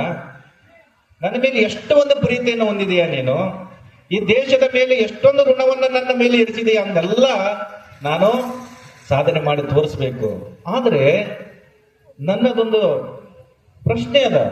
ಏನು ಪ್ರಶ್ನೆ ಅಂದ್ರೆ, ನಾನು ಯಾವಾಗಲೂ ಕೂಡ ಯುದ್ಧವನ್ನ ಮಾಡ್ಲಿಕ್ಕೆ ಹೋಗ್ಬೇಕಾದ್ರೆ ಎಲ್ಲಾ ಸೈನಿಕರನ್ನ ಹೊಡೆದ್ರು ಕೂಡ ಮುಂದೆ ಬರುವಂತಹ ದೊಡ್ಡ ದೊಡ್ಡ ರಾಜರುಗಳ ಜೊತೆ ನಾನು ಯುದ್ಧ ಮಾಡಿ ಬರುವಂತ ಸಮಯದಲ್ಲಿ ನನ್ನ ಎದೆಯಲ್ಲಿ ನಡುಕ ಬಿಡ್ತದ, ಯಾಕಂತ ಕೇಳ್ತಾನಂತೆ ಶಿವಾಜಿ ಮಹಾರಾಜ ಜೀಜಾಬಾಯಿಗೆ. ಜೀಜಾಬಾಯಿ ಹೇಳ್ತಾಳೆ, ಮಗ ನೀನು ಇನ್ನೂ ಸಣ್ಣ ಹುಡುಗ ಇದ್ದೆ, ಇನ್ನು ಬಹಳ ಅಂದ್ರೆ ಬಹಳ ಸಣ್ಣ ಹುಡುಗ ನೀನು, ಇನ್ನು ಹಾಲು ಕುಡಿಯುವಂತಹ ಕೂಸು ನೀನು. ಒಂದು ಸಾರಿ ನಾನು ಏನ್ ಮಾಡಿದ್ದೆ ಅಂದ್ರೆ, ನಿನ್ನನ್ನು ತೊಟ್ಟಿಲದಲ್ಲಿ ಮಲಗಿಸಿ ಹೊರಗಡೆ ಹೋಗಿ ಬರೋದ್ರೊಳಗೆ ನೀನು ಅಳ್ತಾ ಇದ್ದಪ್ಪ. ಈ ನಮ್ಮ ಮನೆಯನ್ನ ಸ್ವಚ್ಛ ಮಾಡುವಂತ ಒಬ್ಬ ತಾಯಿ ದಾಸಿ ಏನ್ ಮಾಡ್ಬಿಟ್ಲಂದ್ರ, ಹುಡುಗೊಂದು ಮಗ ಇತ್ತು. ಆ ದಾಸಿನಿ ಅಳೋದನ್ನ ನೋಡಿ ನಿನ್ನ ಅಳುವನ್ನ ನಿಲ್ಲಿಸ್ಬೇಕಂತ ತಿಳ್ಕೊಂಡು ತನ್ನ ಎದೆ ಹಾಲನ್ನು ಕುಡಿಸಿದ್ಲು. ಆ ಎದೆ ಹಾಲನ್ನು ಕುಡಿಸುವುದನ್ನ ನಾನು ಆಗ ಬಂದು ನೋಡಿದೆ. ಆದ್ರೆ ನೀನು ಕುಡಿದಿರುವಂತ ಎದೆ ಹಾಲನ್ನ ನಾನು ನಿನ್ನ ಒಳಗಿಡಕ್ ಬಿಡ್ಲಿಲ್ಲ. ತಕ್ಷಣ ನಿನ್ನ ಕರ್ಕೊಂಡು ಹೋಗಿ ನಾನು ಏನ್ ಮಾಡಿದ್ದೆ ಅಂದ್ರೆ ತಲೆ ಕೆಳಗೆ ಮಾಡಿ ಕಾಲ ಮೇಲೆ ಮಾಡಿ ನಿನ್ನ ಎದೆಯನ್ನು ಗುದ್ದಿದ್ದೆ. ಆ ಎದೆಯಿಂದ ಹೊರಗೆ ಬಂದಿರುವಂತ ಎಲ್ಲ ಹಾಲು ಬಂತು. ಆ ಎಲ್ಲ ಹಾಲು ಬಂದ್ರು ಕೂಡ ನಿನ್ನ ಎದೆಯಲ್ಲಿ ಒಂದು ಹನಿ ಹಾಲಾದ್ರೂ ಉಳಿದಿರ್ಬೋದಲ್ಲ. ಆ ಒಂದು ಹನಿ ಹಾಲಿನ ಅಳುಕ ಇವತ್ತು ನಿನ್ನ ಒಬ್ಬರ ಮುಂದೆ ಅಂಜಕ್ ಹಚ್ಚದಪ್ಪ ಅಂತಂದು ಹೇಳ್ತಾಳಂದ್ರೆ ಜೀಜಾಬಾಯಿ. ಅರ್ಥ ಮಾಡ್ಕೊಳ್ರಿ, ಜೀಜಾಬಾಯಿಯ ಶಕ್ತಿ ಶಿವಾಜಿ ಮಹಾರಾಜನಿಗೆ ಎಷ್ಟೊಂದು ಇತ್ತು ಅನ್ನುವಂಥದ್ದನ್ನ. ಹೌದಲ್ಲ ತಾಯಿ? ಆದ್ರೆ ಜೀಜಾಬಾಯಿ ಶಿವಾಜಿ ಮಹಾರಾಜನನ್ನ ಎಷ್ಟು ಒಳ್ಳೆ ರೀತಿಯಿಂದ ಬೆಳೆಸಿದ್ಲಂದ್ರೆ, ಒಂದು ದಿವಸ ಅವನು ಸ್ಕೂಲಿಗೆ ಹೋಗಿ ಬರುವಂತ ಸಮಯ, ಎರಡು ಕೈಯಲ್ಲಿ ಬಂಗಾರದ ಕಡಗಗಳನ್ನು ಹಾಕೊಂಡಿರ್ತಾನೆ. ಒಬ್ಬ ತಾಯಿ, ಈ ಮಹಾರಾಜ ದೊಡ್ಡ ಮುಂದೆ ಅಧಿಪತಿ ಆಗವನದಾನ, ಹೆಂಗಾದ್ರು ನನಗೊಬ್ಬ ಮಗಳದಾಳ, ಮತ್ತ ಆ ಮಗಳನ್ನ ನಾನು ಮದುವೆ ಮಾಡ್ಬೇಕಾಗ್ಯದ, ₹1 ಕೂಡ ಇಲ್ಲ. ಹಾಗಾಗಿ ನಾನು ಮದುವೆ ಮಾಡ್ಬೇಕಂತ ತಿಳ್ಕೊಂಡ್ರ ಅವನ ಕೈಯಲ್ಲಿರುವಂತ ಒಂದು ಬಂಗಾರದ ಕಡಗ ನನ್ನ ಕೈಯಾಗ ಬಂದ್ರೆ ಸಾಕು, ಅದನ್ನ ಮಾರಿ ನನ್ನ ಮಗಳು ಮದುವೆ ಮಾಡ್ಕೊಂತೀನಿ ಅಂತ ಆಸೆ ಹುಟ್ಟಿತ್ತು ಒಂದ್ ತಾಯಿಗೆ. ಯಾವಾಗ ಶಿವಾಜಿ ಇನ್ನು ಸಣ್ಣ ಹುಡುಗ, ಒಂದು 8-9 ವರ್ಷದ ಹುಡುಗ, ಸ್ಕೂಲಿಗೆ ಬರುವಂತ ಸಮಯ, ಆ ತಾಯಿ ನಿಂತು ಕೇಳ್ತಾಳ, ನೋಡಪ್ಪ ನನಗೀಗ ಮಗಳದಾಳ, ಅವಳ ಮಗಳದು ಮದುವೆ ಮಾಡ್ಬೇಕಾಗ್ಯದಪ್ಪ, ನಿನ್ ಕೈಯಲ್ಲಿ ಇರೋದು ಒಂದು ಬಂಗಾರದ ಕಡಗ ಕೊಡ್ತೀನಿ. ಶಿವಾಜಿ ಮಹಾರಾಜ ಹಿಂದೆ ನೋಡ್ಲಿಲ್ಲ, ಮುಂದೆ ನೋಡ್ಲಿಲ್ಲ, ತನ್ನ ಬಲಗೈಯಲ್ಲಿರುವಂತಹ ಆ ಕಡಗವನ್ನು ತೆಗೆದು ಆ ತಾಯಿಗೆ ಕೊಟ್ಟು ಬಿಡ್ತಾನೆ. ಕೊಟ್ಟು ಸೀದಾ ಅವನು ಆಟಾಡ್ಕೊಂಡು ಸೀದಾ ಮನೆಗೆ ಬರ್ತಾನೆ. ಮನೆಯಲ್ಲಿ ತಾಯಿ ಕಾಯ್ತಾ ಇದ್ಲು, ಜೀಜಾಬಾಯಿ. ಏ ಶಿವಾಜಿ, ಹೇಳಮ್ಮ, ಕೈಯಲ್ಲಿರೋ ಕಡಗ ಎಲ್ಲಿ ಹೋಗಿದಪ್ಪ? ಅವಾಗ ಆ ಶಿವಾಜಿ ಹೇಳ್ತಾನೆ, ಅಬ್ಬಾ ಹಿಂಗೆ ನಾನು ಸ್ಕೂಲನ್ನು ಮುಗಿಸಿ ಬರುವಂತಹ ಸಮಯದಲ್ಲಿ, ಶಾಲೆ ಮುಗಿಸಿ ಬರುವಂತಹ ಸಮಯದಲ್ಲಿ ಯಾರೊಬ್ರ ತಾಯಿ ಮಗಳ ಮದುವೆ ಐತಂತ ತಿಳ್ಕೊಂಡು ಆ ತಾಯಿ ಏನ್ ಮಾಡಿದ್ಲಂದ್ರ, ಈ ಒಂದು ಕಡಗವನ್ನು ಕೊಟ್ರೆ ನಾನು ನನ್ನ ಮಗಳ ಮದುವೆ ಮಾಡ್ಕೋತೀನಿ ಅಂದ್ಲು, ಅದಕ್ಕೆ ಆ ಕಡಗವನ್ನು ಕೊಟ್ಟು ಬಂದೀನಿ. ತಕ್ಷಣ ಜೀಜಾಬಾಯಿ ತನ್ನ ಬಲಗೈಯಿಂದ ಶಿವಾಜಿ ಮಹಾರಾಜರ ಕಪಾಳ ಪಟಾರ್ ಅಂತ ಹೊಡಿತಾಳೆ. ಹೊಡೆದು ಹೇಳ್ತಾಳ, ಹುಚ್ಚ, ನೀನು ಜೀಜಾಬಾಯಿಯ ಮಗ, ಈ ಭಾರತ ಮಣ್ಣದಲ್ಲಿ ಹುಟ್ಟಿರುವಂತ ವೀರ ಶೂರರ ಒಂದು ಕಣಕಣದಲ್ಲಿ ನಿನ್ನ ಹೆಸರಿರ್ಬೇಕು. ನೀನು ಬರೀ ಬಲಗೈದಷ್ಟ ಕೊಟ್ಟು ಬಂದಿಲ್ಲ, ಎಡಗೈದು ಕೊಟ್ಟು ಬರಕಾಗ್ಲಿಲ್ಲ ಏನೋ ಶಿವಾಜಿ ಅಂತಂದು ಹೇಳಿ ಜೀಜಾಬಾಯಿ ಬೈತಾಳ. ಅಂದ್ರೆ ಅರ್ಥ ಮಾಡ್ಕೊಳ್ಳಿ, ನೀವು ಮಕ್ಕಳ ಕೈಯಾಗಿ ಏನು ಇರ್ದಿದ್ದು ಕೊಟ್ಟು ಬಾ ಅಂತೀರೇನು? ಹಂಗೆ ಕೊಟ್ಟೆ ಅಂತಿರಲಿವ? ಒಂದು ಮಾತು ನೆನಪಿಟ್ಟುಕೊಡ್ರಿ, ನೀವು ಕೊಡುವಂತ ಶಿಕ್ಷಣ ಮುಂದಿನ ನಿಮ್ಮ ಮಕ್ಕಳ ಭವಿಷ್ಯಕ್ಕೆ ಕಾರಣ ಆಗ್ತದ ಅನ್ನುವಂಥದ್ದು ಯಾವತ್ತೂ ಮರಿಬಾರದು ನೀವು. ಹಾಗಾಗಿ ಭಗತ್ ಸಿಂಗನ ಕೇಳಿರ್ತೀರಿ ನೀವು. ಭಗತ್ ಸಿಂಗನ ತಾಯಿ ವಿದ್ಯಾವತಿ, ಭಗತ್ ಸಿಂಗನನ್ನ 22-23 ವರ್ಷದ ಭಗತ್ ಸಿಂಗ್ ಇಡೀ ದೇಶಕ್ಕಾಗಿಯೇ ತನ್ನ ಪ್ರಾಣವನ್ನು ತೆಗೆದಿರುವಂತ ಭಗತ್ ಸಿಂಗನನ್ನ ನೇಣಿಗೆ ಹಾಕುವಂತ ಸಮಯದಲ್ಲಿ ಅವರಿಗೊಂದು ಮಾತನ್ನು ಕೇಳ್ತಾರೆ. ಅಲ್ಲಿರುವಂತ ಗಲ್ಲಿಗೇರಿಸುವಂತ ಸಮಯದಲ್ಲಿ ಕೊನೆ ಮಾತು, ನಿನಗೇನಪ್ಪ ನಿನಗೆ ಆಸೆ ಇದೆ ಅಂತ ಕೇಳಿದಾಗ, ನನ್ನ ತಾಯಿಯನ್ನು ನೋಡಬೇಕು ಅಂತ. ತಕ್ಷಣ ತಾಯಿ ವಿದ್ಯಾವತಿಯನ್ನ ಕರೆಸ್ತಾರೆ. ಭಗತ್ ಸಿಂಗನ ತಾಯಿ ವಿದ್ಯಾವತಿಯನ್ನ ಕರೆಸಿ ಹೇಳ್ತಾರೆ, ನಿಮ್ಮ ಮಗ ಭಗತ್ತನು ನಿಮ್ಮನ್ನ ನೋಡ್ಬೇಕಂತ.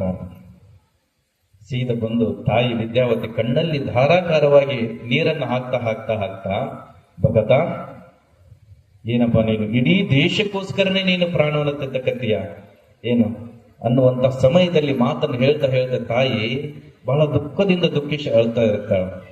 ಅವಾಗ ಭಗತ್ ಕೇಳ್ತಾನಂತೆ, ಭಗತ್ ಸಿಂಗ್, ಅವಾ ನೀನು ನನ್ನ ತಾಯಿ ವಿದ್ಯಾವತಿ, ಈ ಭಗತ್ತನಿಗೆ ಜನ್ಮವನ್ನು ನೀಡಿರುವಂತ ತಾಯಿ ನೀನು, ನಿನ್ನ ಕಣ್ಣಲ್ಲಿ ನೀರ ಅಂತನಂತ ಭಗತ್ ಸಿಂಗ್.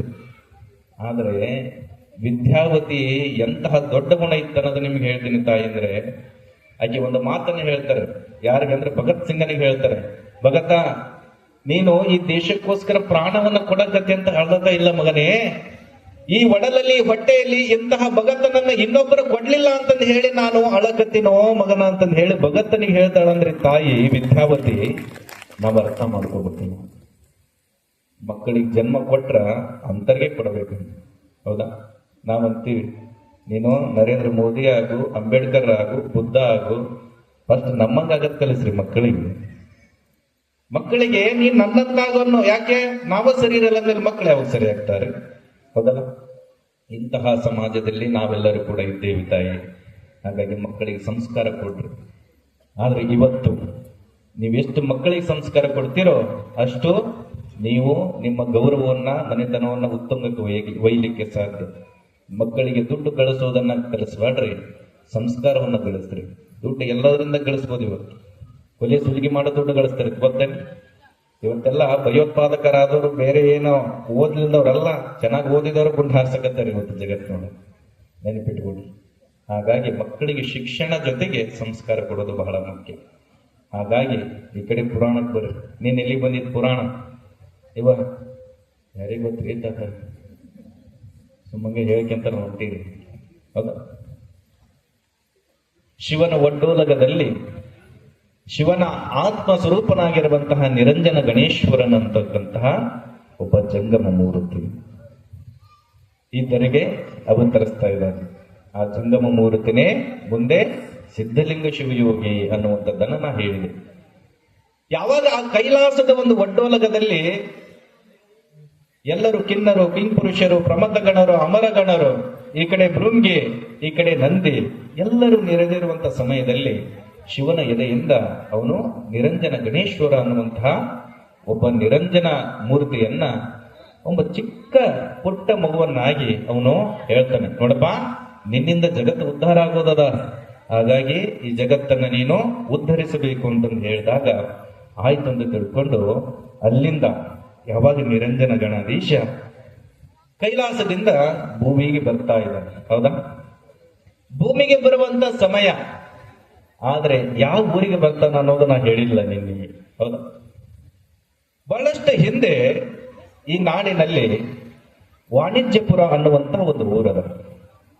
ಆ ವಾಣಿಜ್ಯಪುರ ಅನ್ನುವಂತ ಊರು ಈಗಿನ ಮೈಸೂರು ಭಾಗದ ಚಾಮರಾಜನಗರ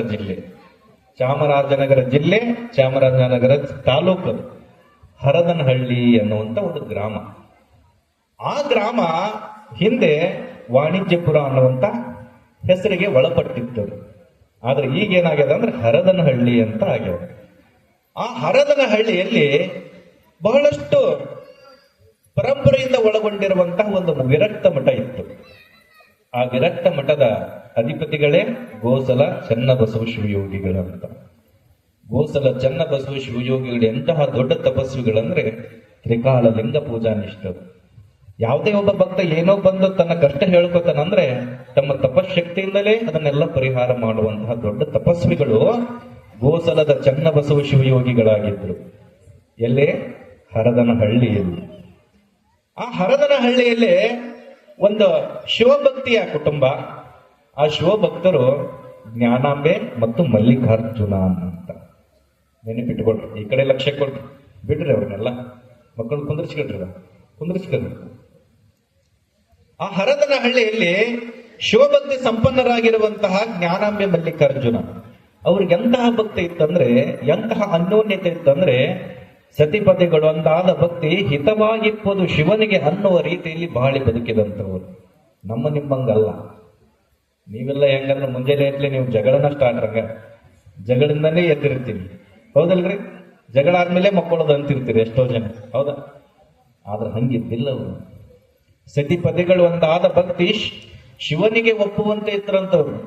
ಅವರು ಮಾಡುವಂತ ಸಂಸಾರದ ಜೀವನ ಶಿವನಿಗೆ ಸತಿಗೂ ಹೌದು ಇವ್ರಂಗನ ಮಾಡಬೇಕು ಜೀವನ ಮಾಡಿದ್ರ ಅನ್ನುವಂತ ಶಿವನ್ ಅಂತಿದ್ದಂತ. ಹಂಗೆ ಯಾರಿದ್ರು? ಜ್ಞಾನಾಂಬೆ ಮಲ್ಲಿಕಾರ್ಜುನ ಆ ಹರದನಹಳ್ಳಿಯಲ್ಲಿ. ಅವರು ಗೋಸಲ ಚನ್ನಬಸವ ಶಿವಯೋಗಿಗಳ ಖಾಸ ಶಿಷ್ಯರಾಗಿದ್ರು. ಆದ್ರೆ ತಾಯಿ ಜ್ಞಾನಾಂಬೆಗೆ ಬಹಳಷ್ಟು ವರ್ಷಗಳಾಗಿತ್ತು ಮದುವೆಯಾಗಿ, ಒಂದು ಮಕ್ಕಳು ಕೂಡ ಇದ್ದಿಲ್ಲ. ಯಾವಾಗ ಮಕ್ಕಳು ಇದ್ದಿಲ್ಲೋ ತಾಯಿ ಯೋಚನೆ ಮಾಡ್ತಾಳೆ, ನನಗೆ ಮಕ್ಕಳ ಭಾಗ್ಯ ಬೇಕು ಅಂತ. ಪ್ರತಿ ದಿವಸ ಮಠಕ್ಕೆ ಬರೋಳು, ಮಠದಲ್ಲಿರುವಂತ ಪೂಜ್ಯರಾದ ಗೋಸಲ ಚನ್ನಬಸವ ಶಿವಯೋಗಿಗಳ ಆಶೀರ್ವಾದ ತೆಗೆದುಕೊಳ್ಳೋದು. ಅಪ್ಪರು ಕೇಳ್ತಾ ಇದ್ಲು, ಯಪ್ಪ ನನಗೊಂದು ಮಗ ಬೇಕು, ನನಗೆ ವಂಶವನ್ನು ಉದ್ಧಾರ ಮಾಡ್ಲಿಕ್ಕೆ ಅಂತ ನನಗೊಂದು ಮಗ ಬೇಕಪ್ಪ ಅಂತ ಕೇಳಿದಾಗ ಅವಾಗ ಗೋಸಲ ಚನ್ನಬಸವ ಶಿವಯೋಗಿಗಳು ಹೇಳ್ತಿದ್ರು, ಯಾರು ಬೇಡ ಅಂತಾರ ಜ್ಞಾನಂಬೆ, ಸ್ವಲ್ಪ ದಿವಸ ತಡಿ, ನಿನಗೆ ಒಬ್ಬ ಮಗನ ಆ ಶಿವನೇ ನಿನಗೆ ಕಳಿಸ್ಕೊಡ್ತಾನ ಅಂತಿದ್ರಂತೆ ಅರ್ಜುನ್. ಗೋಸಲ ಚನ್ನಬಸವ ಶಿವಯೋಗಿಗಳು. ಹಿಂಗಿರುವಾಗ ಒಂದು ದಿವಸ ಏನಾಗ್ತದ, 1 ವರ್ಷ ಕಳೀತದ, 2 ವರ್ಷ ಕಳೀತದ. ಯಾವಾಗ ಮಟ್ಟಕ್ಕ ಪೂಜ್ಯರ ಒಂದು ಭೇಟಿಗೆ ಹೋದ್ಲು ಕೂಡ ಜ್ಞಾನಾಂಬಿದನ್ನ ಕೇಳ್ತಿರ್ತಿದ್ಲು. ಆದ್ರೆ ಊರಲ್ಲಿ ಆ ಜ್ಞಾನಾಂಬಿ ಮಲ್ಲಿಕಾರ್ಜುನ ಇರುವಂತ ಮನೆಯ ಪಕ್ಕದಲ್ಲಿ ಒಂದು ಮನೆಯಲ್ಲಿ ತೊಟ್ಟಿಲ ಕಾರ್ಯಕ್ರಮ ಇತ್ತು. ಈಗೇನು ನಾವು ತೊಟ್ಲ ಕಾರ್ಯಕ್ರಮ ಮಾಡಕತ್ತೀವಲ್ರಿ,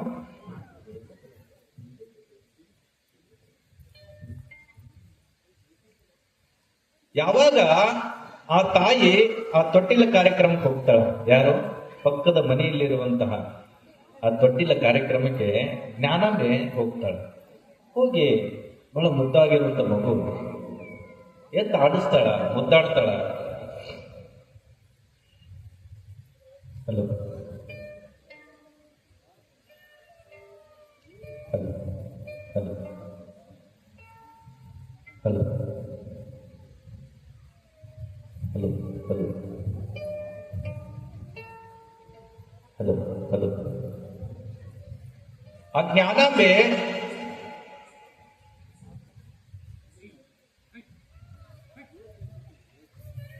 ಹಲೋ ಹಲೋ ತಾಯಿ ಜ್ಞಾನಾಂಬೆ ಏನ್ ಮಾಡ್ತಾಳ ಅಂದ್ರೆ ಪಕ್ಕದ ಮನೆಗೆ ಆ ತೊಟ್ಟಿಲ ಕಾರ್ಯಕ್ರಮಕ್ಕೆ ಹೋಗ್ತಾಳೆ. ನೀವು ಈಗ ಮನೆಯಲ್ಲಿ ಏನಾರ ಕಾರ್ಯಕ್ರಮ ಇದ್ದ, ಯಾರ್ದ ಮನೆ ತೊಟ್ಲ ಕಾರ್ಯಕ್ರಮ ಇದ್ರೆ ಹೋಗಿರ್ತಿರಲ್ವ, ಕರೆದಿರ್ತಾರೆ. ಎಲ್ಲ ಬಹಳಷ್ಟು ಜನ ತಾಯಿಯಿಂದ ಮುತ್ತೈದನ್ನು ಕರೆದಿರ್ತಾರ, ಅಲ್ಲಿ ತುಂಬುವಂತ ಕಾರ್ಯಕ್ರಮ ಇಟ್ಟಿರ್ತಾರ.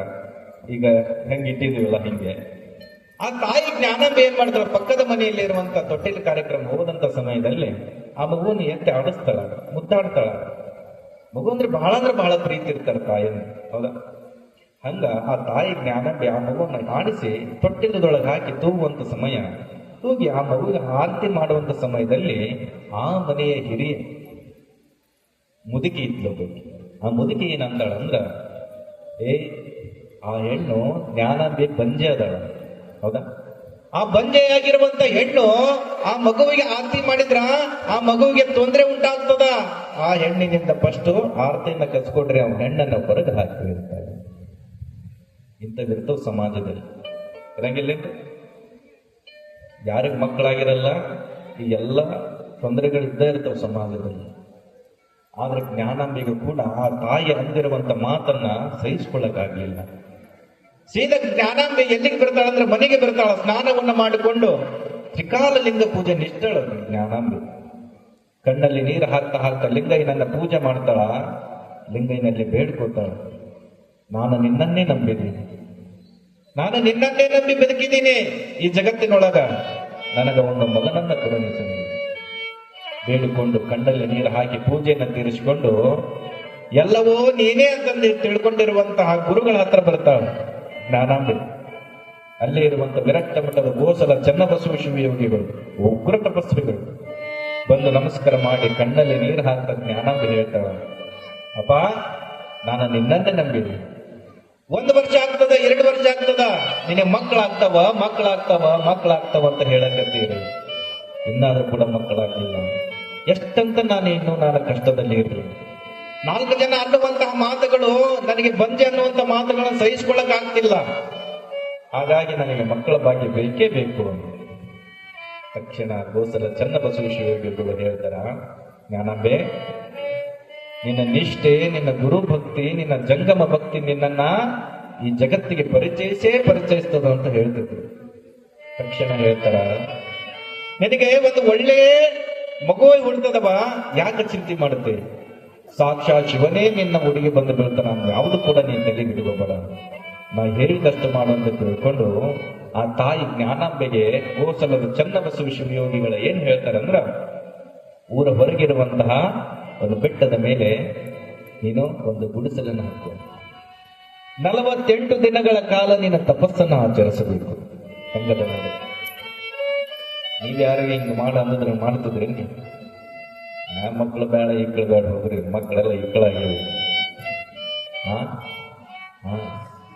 ಆದ್ರೆ ಜ್ಞಾನಾಂಬೆ ಏನ್ ಮಾಡ್ತಾಳೆ ಅಂದ್ರೆ ಗುರುಗಳ ಆಜ್ಞೆಯನ್ನು ಪಾಲಿಸ್ತಾಳೆ. ಹೇಳ್ತಾರ ಗೋಸಲದ ಚನ್ನಬಸವ ಶಿವಗಳ ಜ್ಞಾನಾಂಬೆಗೆ ಊರ ಹೊರಗಡೆ ಇರುವಂತಹ ಬೆಟ್ಟದ ಮೇಲೆ ಹೋಗಿ 48 ದಿನಗಳ ಕಾಲ ನೀನು ತಪಸ್ಸಿಗೆ ಕುಳಿತುಕೋ. ತ್ರಿಕಾಲಲಿಂಗ ಪೂಜೆ ನಿಷ್ಠಳಾಗಿತ್ತು ಜ್ಞಾನಾಂಬೆ.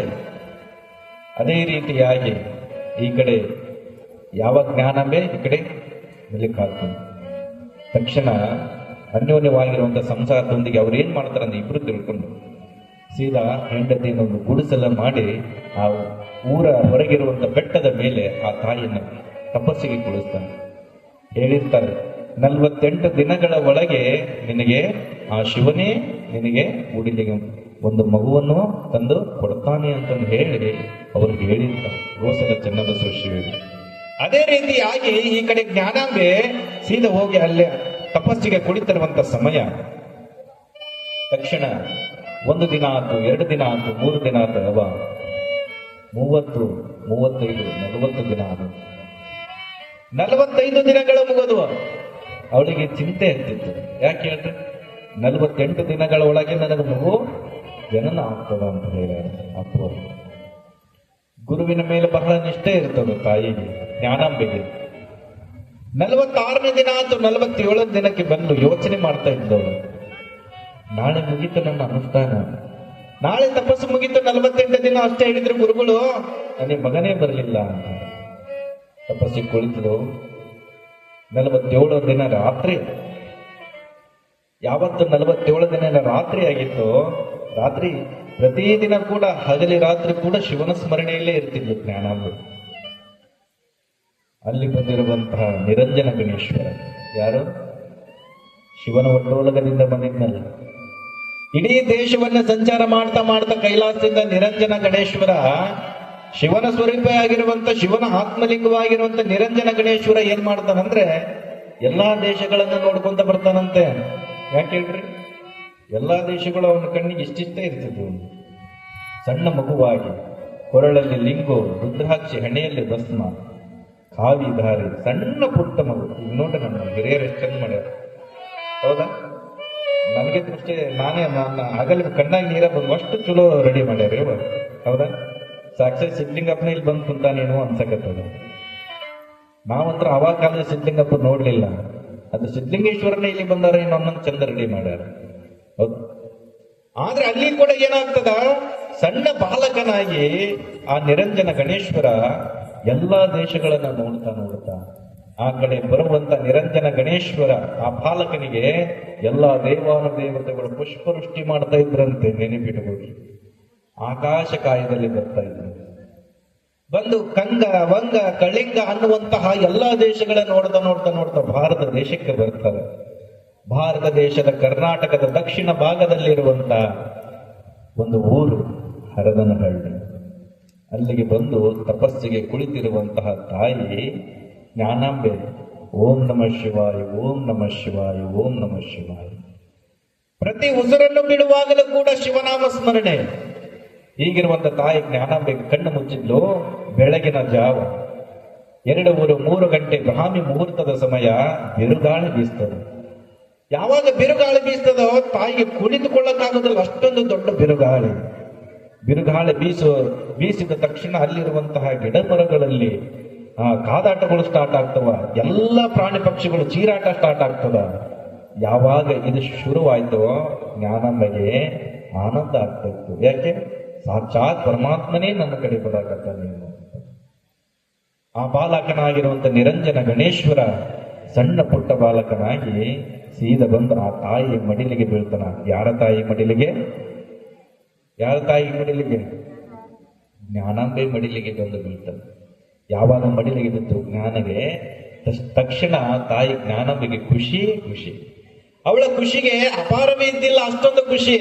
ಸಾಕ್ಷಾತ್ ಶಿವನೇ ನನ್ನ ಮಡಿಲಿಗೆ ಬಂದು ಬಿದ್ದಾನ ಅಂದ ಮೇಲೆ ಇನ್ನು ಮೇಲೆ ನನ್ನ ಮಗ ನನ್ನ ಶಿವನೇ ಅದನಂತ ತಿಳ್ಕೊಂಡ ಮಗುವನ್ನ ಎದಿಗೆ ಅವುಚ್ಕೋತಾಳ. ಕಣ್ಣಲ್ಲಿ ನೀರು, ಧಾರಾಕಾರ ನೀರನ್ನ ಹಾಕ್ತಾಳೆ. ಯಾಕೆ ಹಾಕ್ತಾಳೆ ಅಂದ್ರೆ, ನೀನು ಬರುವುದಕ್ಕೋಸ್ಕರ ಇಷ್ಟೊಂದು ತಪಸ್ಸು ಮಾಡಿ ಇಷ್ಟೊಂದು ಕಾಯಿಕೆ ನನಗಿರಬೇಕಾಯ್ತ ಅಂತಂದು ಹೇಳಿ ಜ್ಞಾನಾಂಬೆ ಕಣ್ಣಲ್ಲಿ ನೀರು ಹಾಕ್ತಾಳೆ. ಹಾಕಿದ ಮೇಲೆ ಆ ಮಗುವನ್ನು ಔಚಿಕೊಂಡು, ಆದ್ರೆ ಹುಟ್ಟುತ್ತಾ ಬಂದಿರುವಂತಹ ಮಗು ಎಷ್ಟು ಸುಂದರವಾಗಿತ್ತಂದ್ರೆ ಅವನನ್ನು ನೋಡೋದೇ ಕೋಟಿ ಪ್ರಕಾಶನ ಸೂರ್ಯ ನೋಡ್ದಂಗೆ ಆಗ್ತಿತ್ತಂತ ಅರ್ಥ ಮಾಡ್ಕೊಡ್ರಿ. ಒಂದು ಸೂರ್ಯ ನೋಡಕ್ಕಾಗ್ತದೆ ನಿಮ್ಗೆ? ಸುಮ್ಮಂಗ ನಾಳೆ ಬೆಳಗ್ಗೆ ಎದ್ದು ಬರೀ 7ಕ್ಕೆ ನೀವು ಸೂರ್ಯ ನೋಡ್ರಿ, ಅಕ್ಕತ್ತೇನು? ಸೂರ್ಯ ನೋಡ್ಬಾರ್ರಿ. ಸೂರ್ಯ 12ಕ್ಕೆ ಬಂದಂದ್ರೆ ಮನೆ ಬಾಗಿಲು ತೆಗೆದು ಮುಂದೆ ಅಂಗಳ ನೋಡ್ರಿ, ಅಕ್ಕತ್ತೇನು? ಕಣ್ಣು ಕುಗ್ತಿರ್ತಾವ. ಆದ್ರೆ ಅಲ್ಲಿ ಬಂದಿರುವಂತಹ ಪುಟ್ಟ ಬಾಲಕ ನಿರಂಜನ ಗಣೇಶ್ವರನ ತೇಜಸ್ಸು ಎಷ್ಟಿತ್ತಂದ್ರೆ ಕೋಟಿ ಸೂರ್ಯರ ತೇಜಸ್ಸಿತ್ತಂದ್ರೆ ಅವನ ಒಂದು ತೇಜಸ್ಸಿನ ಶಕ್ತಿ ಎಷ್ಟು ದೊಡ್ಡದಾಗಿತ್ತು. ಆ ಮಗುವನ್ನ ಎದೆಗೆ ಅವಚ್ಕೊತಾಳ.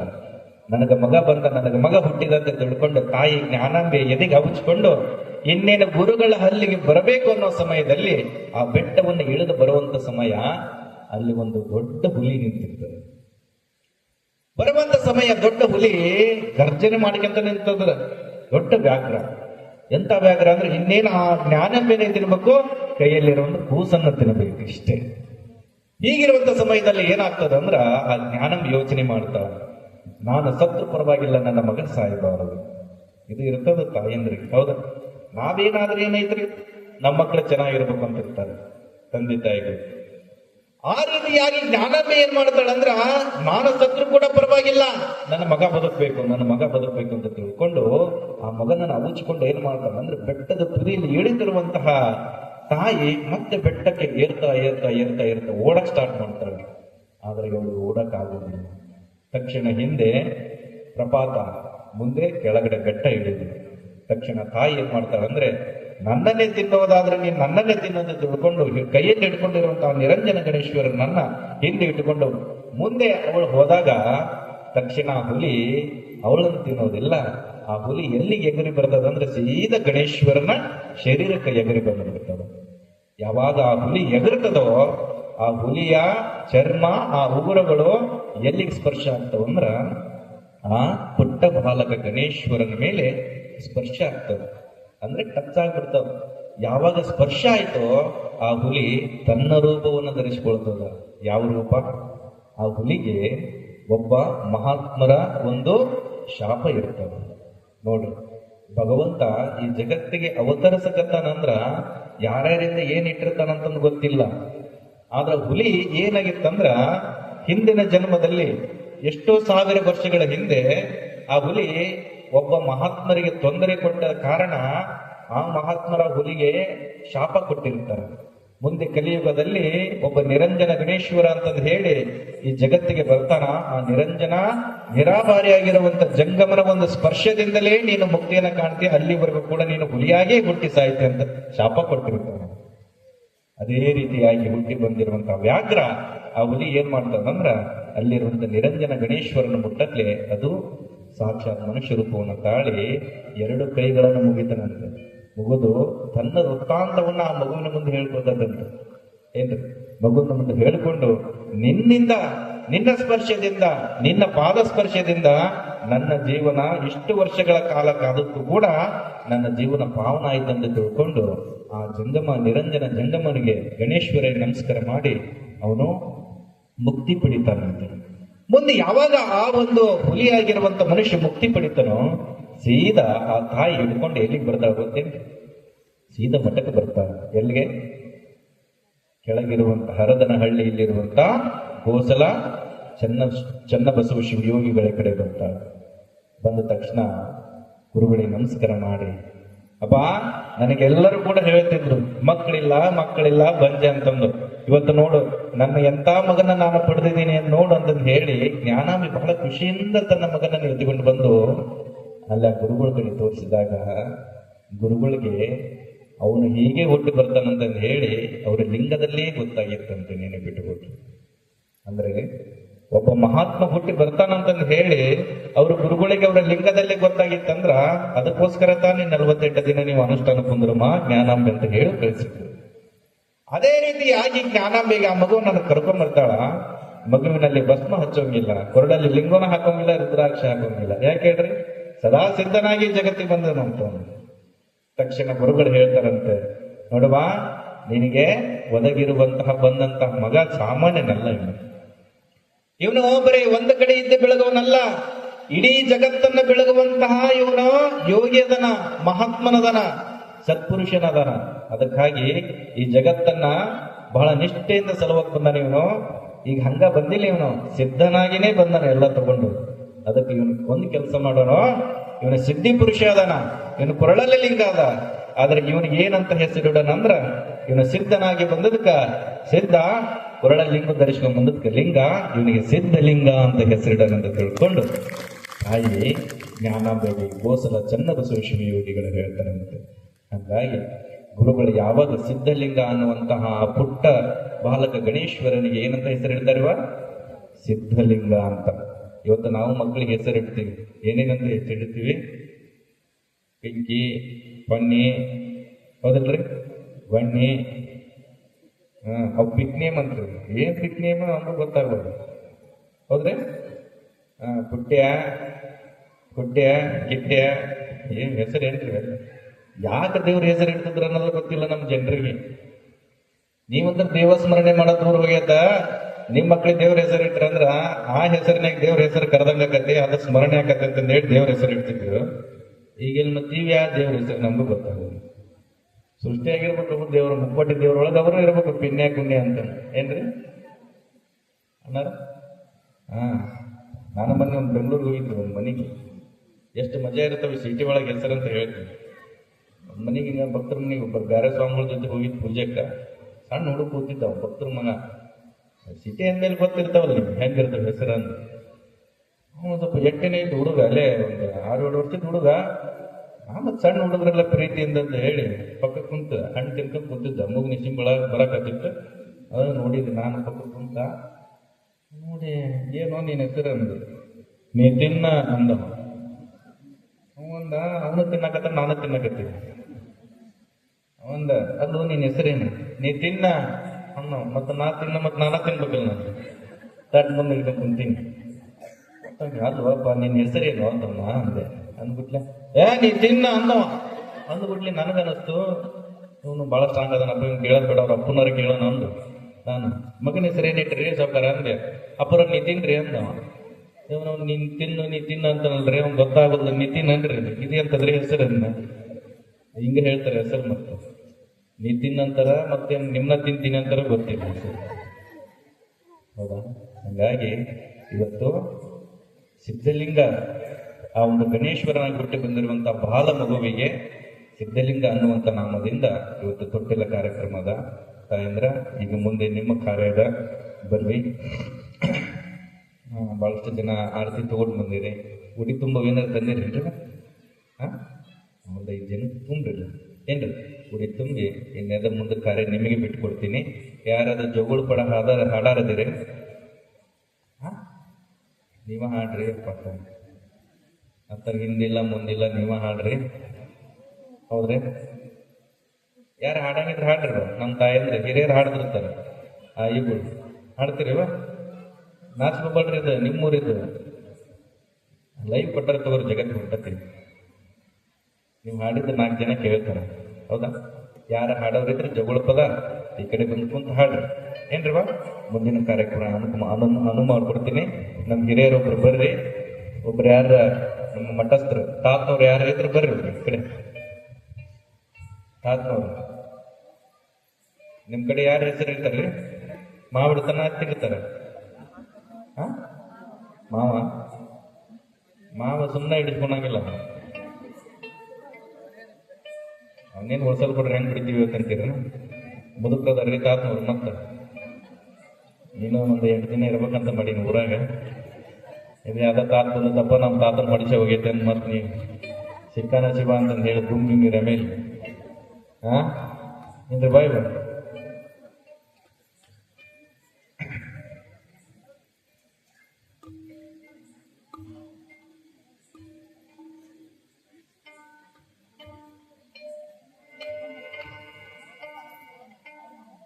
ಬರ್ರಿ, ಒಂದು 5 ಜನ ತಾಯಿದ್ರೆ ಬರ್ರಿ. ಬರ್ರಿ ಬರ್ರಿ.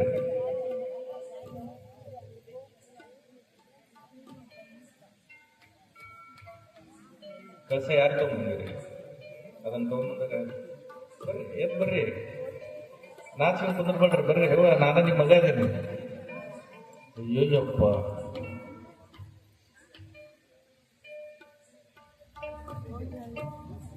ಬರ್ರಿ ಬೈದ್ ಬರ್ರಿ.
ಮತ್ತಾವ ದೇವರು.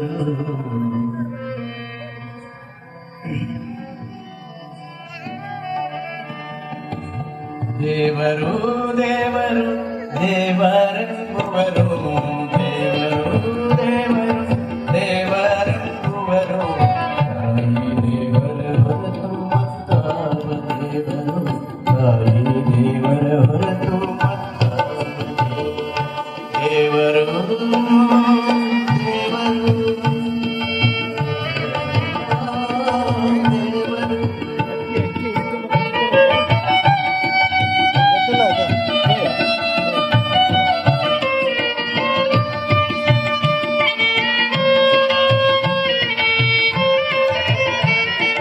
ನಿಜ ಬಂಧು ಅವಳು ಸತ್ಯನಿರ್ಮಲ ಮನದ ನಿಜ ಬಂಧು ಅವಳು, ದೇವರು ದೇವರು ದೇವರುವರು, ತಾಯಿ ದೇವರ ಹೊರತು ಮತ್ತಾವ ದೇವರು, ತಾಯಿ ದೇವರ ಹೊರತು.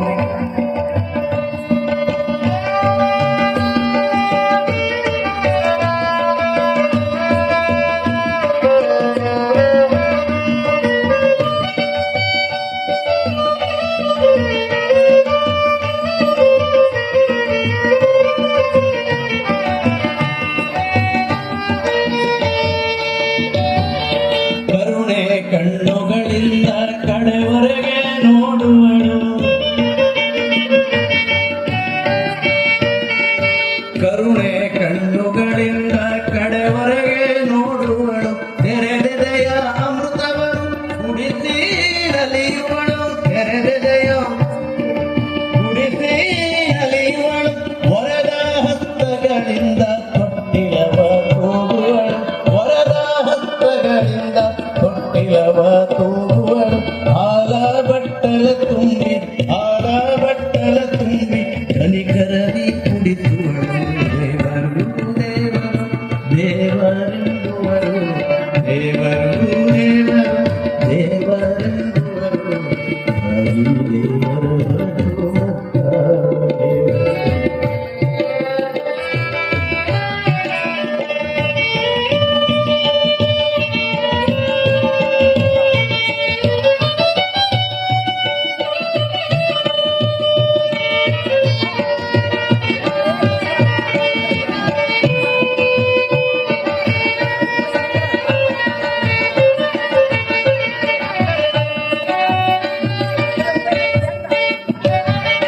ಮಾತೃದೇವೋ ಭವ ಸ್ತುತಿಯೋಗ್ಯಳಾಗಿಹಳು, ಮಾತೃದೇವೋ ಭವ ಸ್ತುತಿಯೋಗ್ಯಳಾಗಿಹಳು, ಮಧ್ಯದಲ್ಲಿ ಮಾನವರ ದಾನವರ ಎತ್ತಿಹಳು, ಮಧ್ಯದಲ್ಲಿ ಮಾನವರ ದಾನವರ ಎತ್ತಿಹಳು, ಮತ್ತೆ ವೀರರ ತಾಯಿ ಮಹತಾಯಿಯಾಗಿಹಳು, ಮತ್ತೆ ವೀರರ ತಾಯಿ ಮಹತಾಯಿಯಾಗಿಹಳು, ಸತ್ಯ ಸಂತಳು ಯೋಗಿನಿ, ಸತ್ಯ ಸಂತಳು ಯೋಗಿನಿ ಶರಣೆ ಜ್ಞಾನಿಗಳವು, ಸತ್ಯ ಸಂತಳು ಯೋಗಿನಿ ಶರಣೆ ಜ್ಞಾನಿಗಳವು, ದೇವರು ದೇವರು ದೇವರೆಂಬುವರು, ದೇವರು ದೇವರು ದೇವರೆಂಬುವರು, ತಾಯಿ ದೇವರ ಹೊರತು ಮತ್ತಾವ ದೇವರು, ತಾಯಿ ದೇವರ ಹೊರತು ಮತ್ತಾವ ದೇವರು, ದೇವರು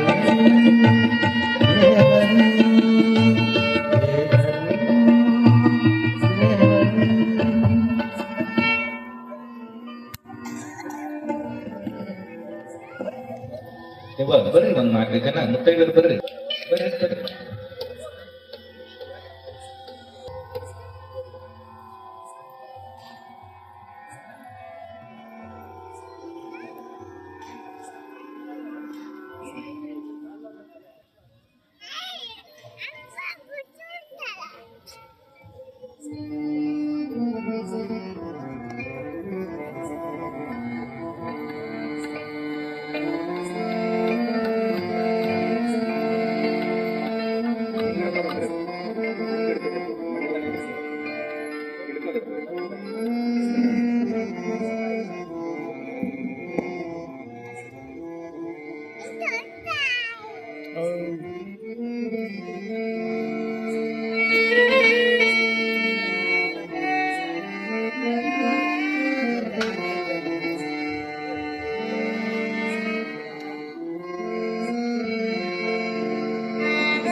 ಮೈಮನ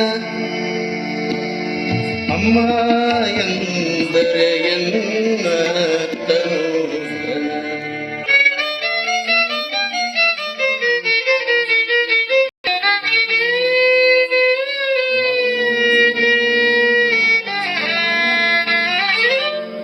ಅಮ್ಮ ಎಂದರೆ ಎನ್ನ ಮೈಮನ ಅಮ್ಮ ಎಂದರೆ ಎನ್ನ ಮೈಮನ ಅಮ್ಮ ಎಂದರೆ ಎನ್ನ ತನು ಅಮ್ಮ ಎಂದರೆ ಎನ್ನ ತನು ಅಮ್ಮ ಎಂದರೆ ಎಲ್ಲ ಸರ್ವವು ಅಮ್ಮ ಎಂದರೆ ಎಲ್ಲ ಸರ್ವವು ಅಮ್ಮ ಎಂದರೆ ಎಲ್ಲ ಜೀವವು ಅಮ್ಮ ಎಂದರೆ ಎಲ್ಲ ಜೀವ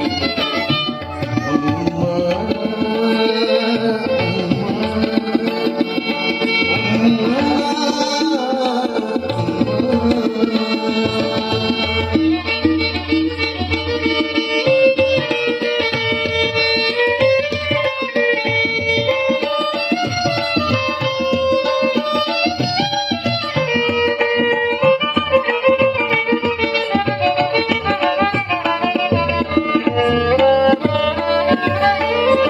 ನಾನು ನಕ್ಕರೆ ತಾನು ನಗುವಳು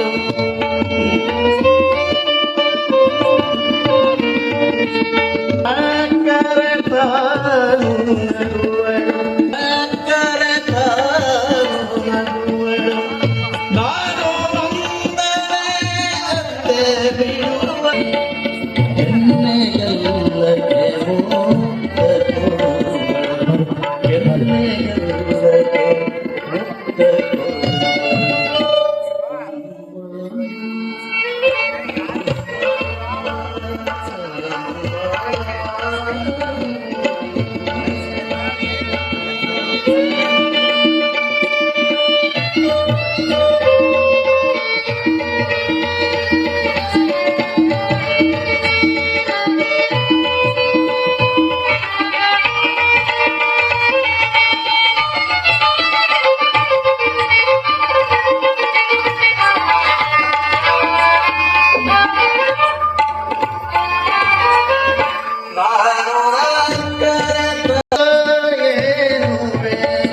ಎಂದು ಎನ್ನನು ಕೇಳುತ್ತಿರುವಳು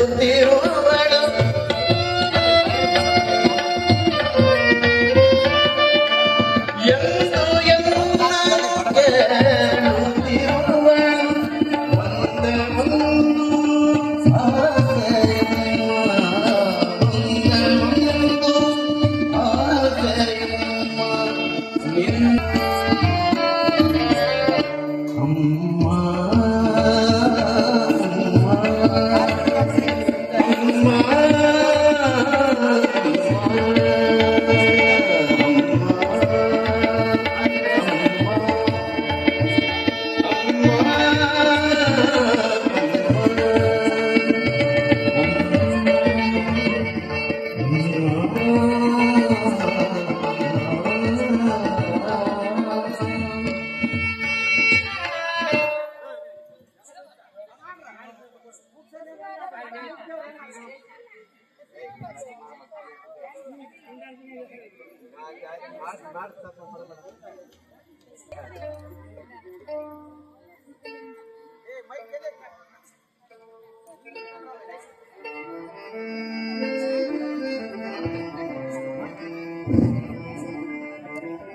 ಬಸವೇಶ ಮತ್ತೆ ಮಲ್ಲಿಕಾರ್ಜುನ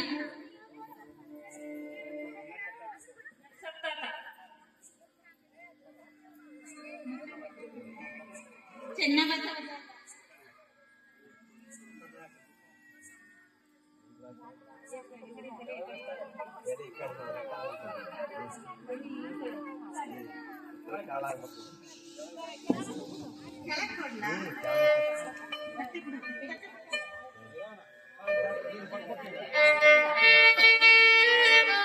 ಸಿದ್ಧಲಿಂಗ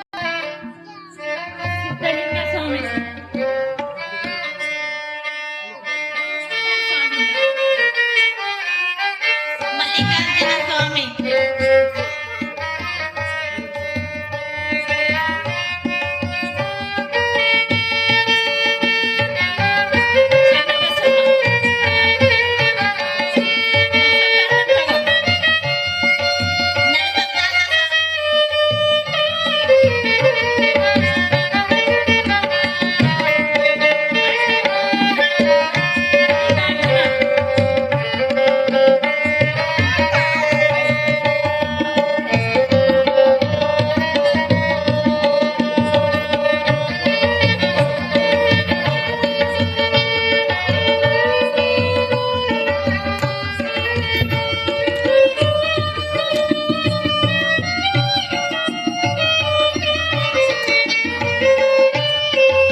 ಕುಮಾರ ನಿಮ್ಮ ಸಂಪ್ರದಾಯ ನೀವು ಮಾಡ್ಬೇಕ್ರಿ.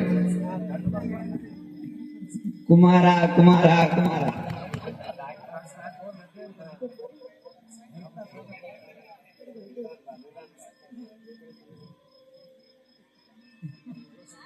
ಚೆನ್ನಬಸವ ಚೆನ್ನಬಸವ ಚೆನ್ನಬಸವ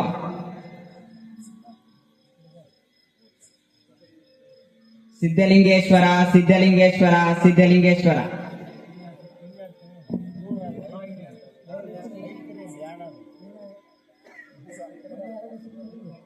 ಮಲ್ಲಿಕಾರ್ಜುನ ಮಲ್ಲಿಕಾರ್ಜುನ ಮಲ್ಲಿಕಾರ್ಜುನ ನರಸಪ್ಪ ತಾತ ನರಸಪ್ಪ ತಾತ ನರಸಪ್ಪ ತಾತ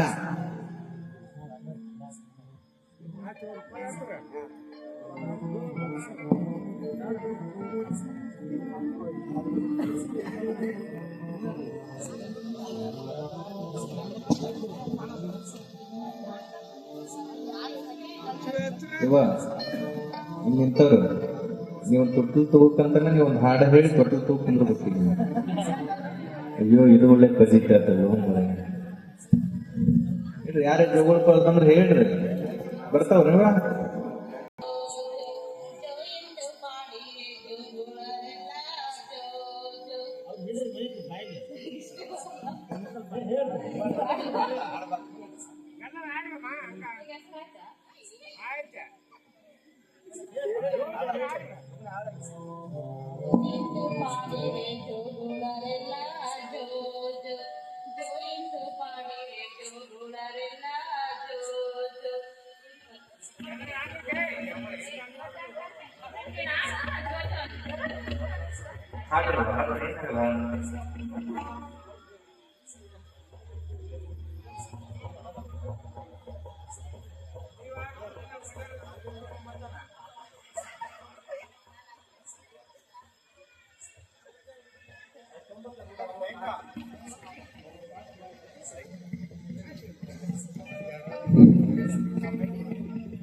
ತೊಟ್ಟಲ್ಲಿ ತಗೋರ ಜೋ ಜೋ ಕಂದ ಹುಣ್ಣಿಮೆ ಚಂದ್ರ, ಜೋ ಜೋ ಕಂದ ಹುಣ್ಣಿಮೆ ಚಂದ್ರ, ಜೋ ಜೋ ರಜತಾದ್ರಿ ಪಟ್ಟಣದೇ ಬಂದ, ಜೋ ಜೋ ಕಂದ ಹುಣ್ಣಿಮೆ ಚಂದ್ರ.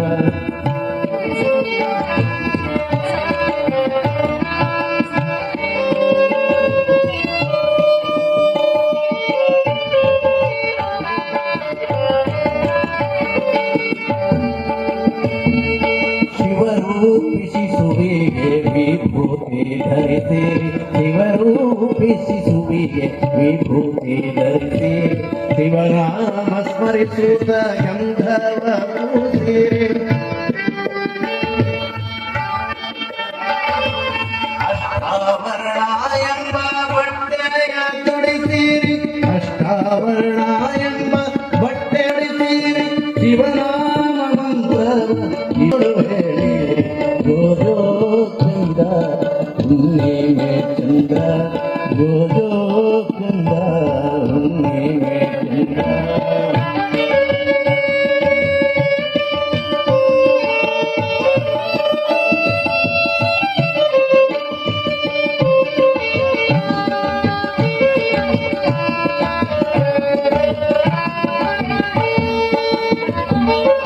ಇರುಳ ಸಂಕೀರ್ತಿ ನೀನಾಡು ಮಗುವೆ, ಗುರು ಚರಣ ಕರ್ಣ ನೀ ಗಳಿಸು ಮಗುವೆ, ಇರುಳ ಸಂಕೀರ್ತಿ ನೀನಾಗೋ ಮಗುವೆ ಗುರುಚರಣ ಕರ್ಣ ನೀ ಗಳಿಸು ಮಗುವೆ ಭಕ್ತಿ ನೀಡು ಮಗುವೆ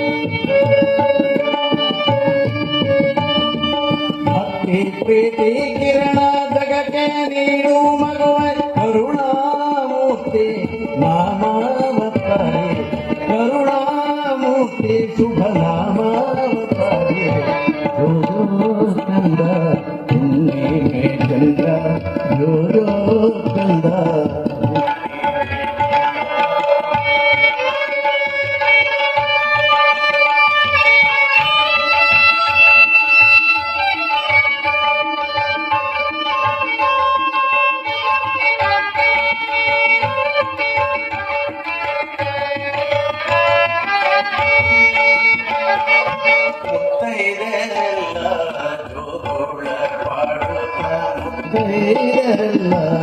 ಜೋಗುಳ ಪಾಡು ಕಿನ್ನ ಜೋಜೋ ರನ್ನ ಜೋಜೋ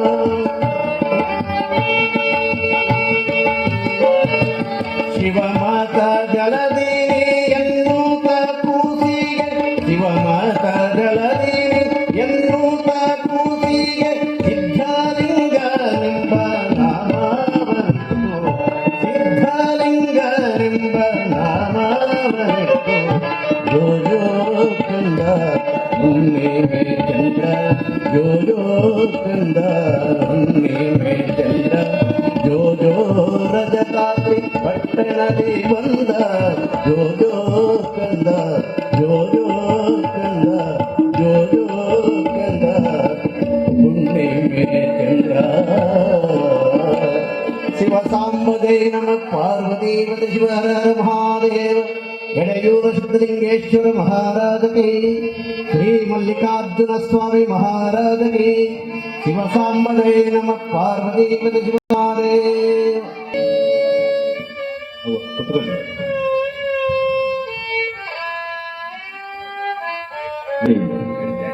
ಆ ಹರದನಹಳ್ಳಿಯಲ್ಲಿ ಗುರುಗಳ ಸಾನ್ನಿಧ್ಯದಲ್ಲಿ ಜ್ಞಾನಾಂಬೆ ಮಲ್ಲಿಕಾರ್ಜುನ ಊರ ಹಿರಿಯರು ಗೋಸಲ ಚನ್ನಬಸವ ಯಾಕೆ ಹೇಳ್ರಿ ನಿಮ್ ಗುಟ ಬುದ್ಧಿಶ್ವನ್ ಇಟ್ಟಾನಂದ್ರೆ ಇರ್ತೀವಿ. ಬಹಳ ಸುಂದರವಾಗಿರುವಂತಹ ತೊಟ್ಟಿಲ ಕಾರ್ಯಕ್ರಮವನ್ನ ನಡೆಸಿಕೊಟ್ಟಂತ ನಮ್ಮ ತಾಯಂದ್ರಿ ಮುಖದ ಜೋರಾಗಿ ಚಪ್ಪಾಳಿದ್ದೇವೆ. ಯಾಕೆ ಮಾಡ್ಬೇಕು ಇವನ್ನೆಲ್ಲ? ನೀವೆಲ್ಲ ಮಾಡ್ತೀರಿ ಮನೆಯಾಗ, ಹೌದಾ?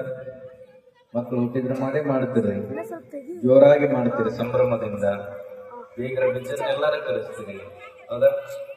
ಮತ್ತೆ ಸಿದ್ಲಿಂಗಪ್ಪ ಏನ್ ತಂದಿರಿ ಇವತ್ತು ನೀವು ಆಟಾಟ ನೋಡಪ್ಪ,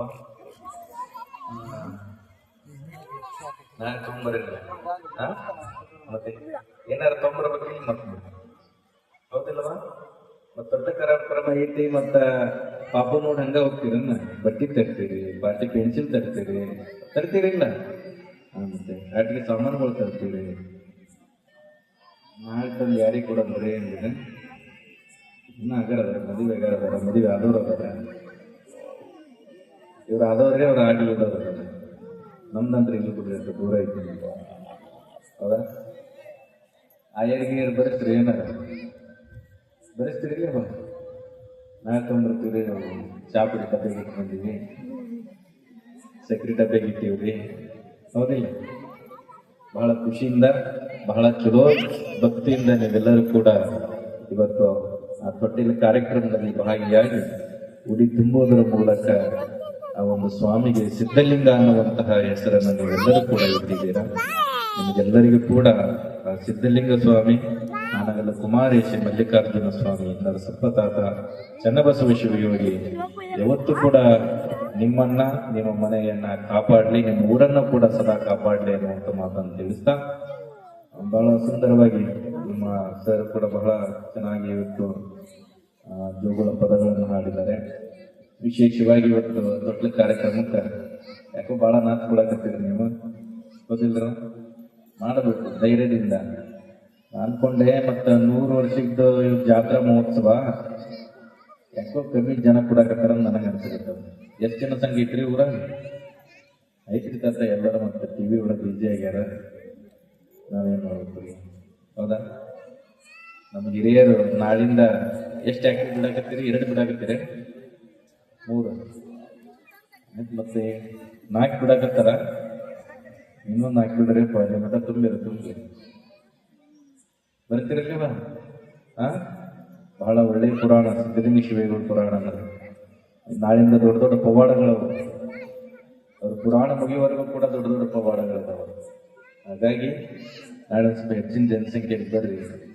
ಪ್ರತಿದಿನ ಬಹಳ ವಿಶೇಷವಾಗಿ ಇಲ್ಲೇ ಪ್ರಸಾದ ಇರ್ತದ, ಅಲ್ಲಿ ಯಾವ್ದು ಅಡಿಗೆ ಮಾಡಬೇಡ್ರಿ. ಹೌದಾ? ನೀವು ಅಡಿಗೆ ಮಾಡ್ದಂಗಿದ್ರೆ ಅವರು ಬರ್ತಾರೆ, ನೀವು ಬರ್ತೀರಿ. ಯಾರು ಬರ್ತಾರೆ ಗೊತ್ತಾಗ್ತೀರಿ ನಿಮ್ಗೆ? ನೀವು ಅಡಿಗೆ ಮಾಡ್ದಂಗಿರ್ರಿ, ಮತ್ತೆ ಸೀದಾ ಅವರು ಮಲ್ಲಿಕಾರ್ಜುನ ಗುಡಿಗೆ ಬರ್ತಾರೆ. ಹೊಟ್ಟೆ ಹೆಸರ್ತೈತಿ, ಮತ್ತೆ ಬರ್ತಾರೆ. ಏನ್ರಿ ಬರ್ತೀರಿಲ್ಲ? ಮತ್ತೆ ಜೋರ ಚಪ್ಪಾಳೆ ಕಾಟ ನಾನು ಇನ್ನೂ ಸ್ವಲ್ಪ ಜನ ಕರ್ಕೊಂಡ್ ಬರ್ತೀರಿ. ಮೇಲೆ ಹಾಕಿರ್ತಾರೆ. ಎಷ್ಟು ಹಾಕಿರ್ತೀರಿ? ನಂಗೆ ಒಂದು ಅರ್ಥ ಆಗೋದು, ಯಾರೇನ ಸ್ವಾಮಿಗಳು ಮಾತು ಕೇಳ್ಬೇಡ ಅಂತ ಹೇಳ್ಯಾರ ನೀವು ಕೂಡ. ನಂಗೆ ಒಂದು ಅರ್ಥ ಆಗೋದ್ರೆ ಹೈಕಿಕತೆ ತಿಳಿವಲ್ಲ. 2 ದಿವಸ ಐತಿದ್ರು ಕೈ ಎಲ್ಲ ಮ್ಯಾಲೆ ಎತ್ರಿ ಜೋರಾಗಿ ಚಪ್ಪಾಳೆ ಕಟ್ರಲ್ಲ. ಚಪ್ಪಾಳೆ ನಮ್ಮ ಕಡೆ ಬರ್ತಾ ಹೋಗ್ತಾರೆ. ಹೌದಾ? ನಿಮ್ 3 ಕಾರ್ಯಕ್ರಮ ಎಷ್ಟು ಖುಷಿಯಿಂದ ಮಾಡ್ಬೇಕು ಅಂತ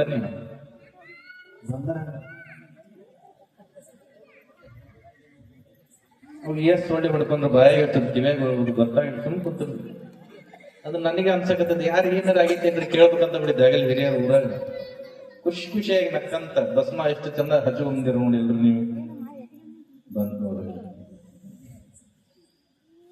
ಹೌದಾ? ನಮ್ಮ ತಾಯಾರು ಬಹಳ ಚಲೋ ಹಚ್ಚಿದ್ರು ಭಸ್ಮ. ನೋಡ್ರಿ ಇವಾಗ ಎಷ್ಟು ಚಲೋ ಹಚ್ಚಾರ. ಹಿಂಗ ಹಚ್ಕೊಂಡ್ ಬರ್ಬೇಕು ಇನ್ನ ಭಸ್ಮನ. ಪುರಾಣ ಕೇಳೋ ಉದ್ದೇಶ ನೀವು ಸಂಸ್ಕಾರ ಕಲೀಲಿ ಅಂತ ಅಷ್ಟೇ. ಹೌದಾ? ಮತ್ತೆ ಈ ಕಡೆ ಕೇಳಿ ಅತಿ ಸುಸಿಕತಿ, ಈ ಕಡೆ ಬಿಟ್ಟಂಗಲ್ಲ ಪುರಾಣ ಅಂತ. ಪುರಾಣ ಕೇಳುವಂತ ಉದ್ದೇಶ ಏನು? ನೀವು ಸಂಸ್ಕಾರಯುತರ ಆಗ್ಲಿ ಅಂತ. ಮತ್ತೇನೋ 100 ವರ್ಷದ ಜಾತ್ರೆ ಇದ್ರಿ ತಾತ, ನೀವು ಹೇಳಕ್ ಬಂದಿರಿ, ನಾವು ಕೇಳಕ್ ಬಂದೇವಿ, ಪ್ರಸಾದ ಕತೆ ಹೋಗಿ ಮಕ್ಕಂತೀವಿ ಅಂತ ನೀವು ಅಂದಿದ್ದೀವಿ. ಹೌದಾ? ನಿಮ್ ಮೇಲೆ ಬಹಳ ಪ್ರೀತಿ ಇಟ್ಟಾರ. ಯಾರು? ಸಿದ್ಧಲಿಂಗ ತಾತ. ನಿನ್ ರಾತ್ರಿ ಹೋದ ತಕ್ಷಣ ಕೇಳಿದ್ರು ಜನ ಎಷ್ಟು ಸೇರಿದ್ರಿ? ಬಹಳ ಹೊಗಳೇನು, ಒಂದು 500 ಜನ ಸೇರಿದ್ರಿ ಅಂತ ನಾನು. ನಿಮ್ ಬಗ್ಗೆ ಬಹಳ ಹೊಗಳು ಹೇಳಿನಿ. ಮತ್ತವ್ರು ನಾಳೆ ನಾಡ್ದ್ರ ಬರ್ಬೋದು ನೀವು ನೋಡಕ್. ಮತ್ತ ಅದಕ್ಕೆ ಅಲ್ಲಿ ಮಠ ತುಂಬ್ರಿ ಅಂತ ನಾ ಹೇಳಕತ್ತೀನಿ. ಕರ್ಕೊಂಬರ್ರಿ. ಬರ್ತೀರಿ? ಟಿವಿ ಏನದವಲ್ಲ ಇವು 9 ದಿವಸದ್ದು, ಮತ್ತ ಅವಾಗ ನೋಡ್ಬೋದು ನೀವು. 9 ದಿವಸದ್ದೆಲ್ಲ ಬರ್ತಾರೆ ಟಿವಿಯಾಗಿ.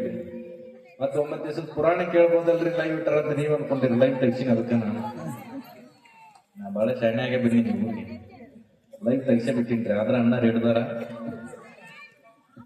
ಆಗ್ಲಿ. ಇವತ್ತು ಪ್ರಸಾದ ಸೇವೆಯನ್ನ ನಮ್ಮ ಊರಿನ ಹಿರಿಯರಾಗಿರುವಂತಹ ನಮ್ಮ ಸಿದ್ದರಾಮಪ್ಪ ಶರಣಪ್ಪ ಕುಟುಂಬದವರು ಇವರು ಇವತ್ತಿನ ಪ್ರಸಾದ ಸೇವೆಯನ್ನು ವಹಿಸಿಕೊಂಡಿದ್ದಾರೆ. ನಿಮ್ಗೆಲ್ಲರಿಗೂ ಕೂಡ ಭಕ್ತಿ ಪ್ರಸಾದವನ್ನು ಅವರು ಮಾಡಿಸಿದ್ದಾರೆ. ಅವರಿಗೆ ಒಂದ್ಸತಿ ನಿಮ್ಮೆಲ್ಲರ ಜೋರಾದ ಭಕ್ತಿ ಚಪ್ಪಾಳೆ ಇರಬೇಕು. ಅದೇ ರೀತಿಯಾಗಿ ನಾಳೆ ದಿವಸ ನಮ್ಮ ಒಡ್ರ ಸಿದ್ದಪ್ಪನವರು ಅವರ ಕುಟುಂಬದವರು ಈ ಒಂದು ನಾಳೆ ಭಕ್ತಿಯ ಪ್ರಸಾದ ಸೇವೆಯನ್ನು ವಹಿಸಿಕೊಂಡಿದ್ದಾರೆ. ಮತ್ತು ಅವರಿಗೂ ಕೂಡ ಸಿದ್ಧಲಿಂಗೇಶನ ಚನ್ನಬಸವ ಶಿವರಿಗೆ ಆಶೀರ್ವಾದ ಇರಲಿ ಅಂತ ತಿಳಿಸ್ತಾರೆ.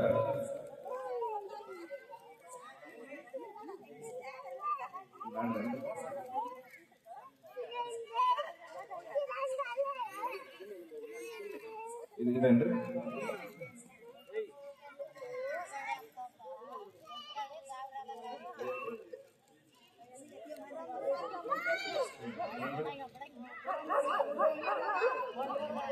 ನಮಗೂ ಕನ್ಫ್ಯೂಸ್ ಆಗಿದ್ರೆ ಬಟ್ಟೆ ಹಾಕೋರಿ. ನನ್ನಲ್ಲ ಹೋಗಿನ. ನಾಳೆ ಪ್ರಸಾದ ಸೇವೆ ದೇವೇಂದ್ರಮ್ಮ ಶಂಕರಗೌಡ ಪನ್ನರಳ್ಳಿ ಅವ್ರ ಪ್ರಸಾದ ಸೇವೆ ಅದ. ನಾಡದಿನದೆಲ್ಲ ನಮ್ಮ ಒಡ್ರ ಸಿದ್ದಪ್ಪಣ್ಣವ್ರು ಅದ. ಸ್ವಲ್ಪ ಇದನ್ನ ಸ್ವಲ್ಪ ಸರಿಪಡಿಸ್ಕೊಂಡ್ರೆ ಆದ್ರೆ ಆಗ್ಲಿ. ಈಗ ಸಾಗಿ ಬಂದಿರುವಂತ ಕಾರ್ಯಕ್ರಮಕ್ಕೆ ಮಹಾಮಂಗಲವನ್ನ ಆಡೋಣ. ಎಲ್ಲರೂ ಕೂಡ ಎದ್ದು ನಿಂತ್ಕೊಳ್ರಿ. ಈ ಕಾಯಿ ಯಾರು ತಂದಿರೋ ಕಾಯಿ ಅಂದ್ರೆ ಈಗ ಆಶೀರ್ವಾದ ಕೊಡ್ತೀನಿ. ಮಂಗಳಾರತಿ ಕೊಡ್ತೀನಿ. ತಡ್ರಿ ಹಂಗಾರೆ ತಗೊಳ್ರಿ. ನಿಮ್ಗೆ ಓದಿ ಬಿಡ್ರಿ.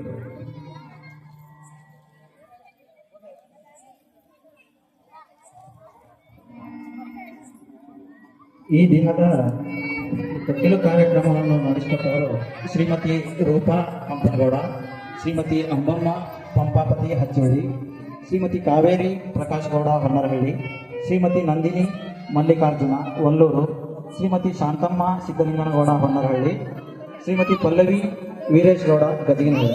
ಮತ್ತು ಈ ಕಾರ್ಯಕ್ರಮಕ್ಕೆ ಆಯಾರ ಮಾಡಿದವರು ಮಹಾದೇವಗೌಡ ಹೊನ್ನರಹಳ್ಳಿ 101, ಕುರುಬರ ಶಾಂತಪ್ಪ ಚಿಕ್ಕಬಳ್ಳಾರಿ 101, ಮ್ಯಾಳೂರು ಪಂಪನಗೌಡ ಗದಗಿನಾಳು 51, ಬಿ ಹುಚ್ಚಾರೆಡ್ಡಿ ಮಂತ್ರಾಲಯ 51, ಅಮೃತಮ್ಮ ಹೊನ್ನರಹಳ್ಳಿ 101, ಮಂತ್ರಾಲಯ ಸ್ನೇಹಲತ 51, ಮಲ್ಲಿಕಾರ್ಜುನ ಸ್ವಾಮಿ ಹೊನ್ನರಹಳ್ಳಿ 101, ಮೀನಾಕ್ಷಮ್ಮ ಹೊನ್ನರಹಳ್ಳಿ 100, ಆರ್ ಸಿದ್ದಲಿಂಗನಗೌಡ 201, ಒಳಬಳ್ಳಾರಿ ಮಹದೇವಮ್ಮ 21, ಲೋಕನಗೌಡ ಹೊನ್ನರಹಳ್ಳಿ 101.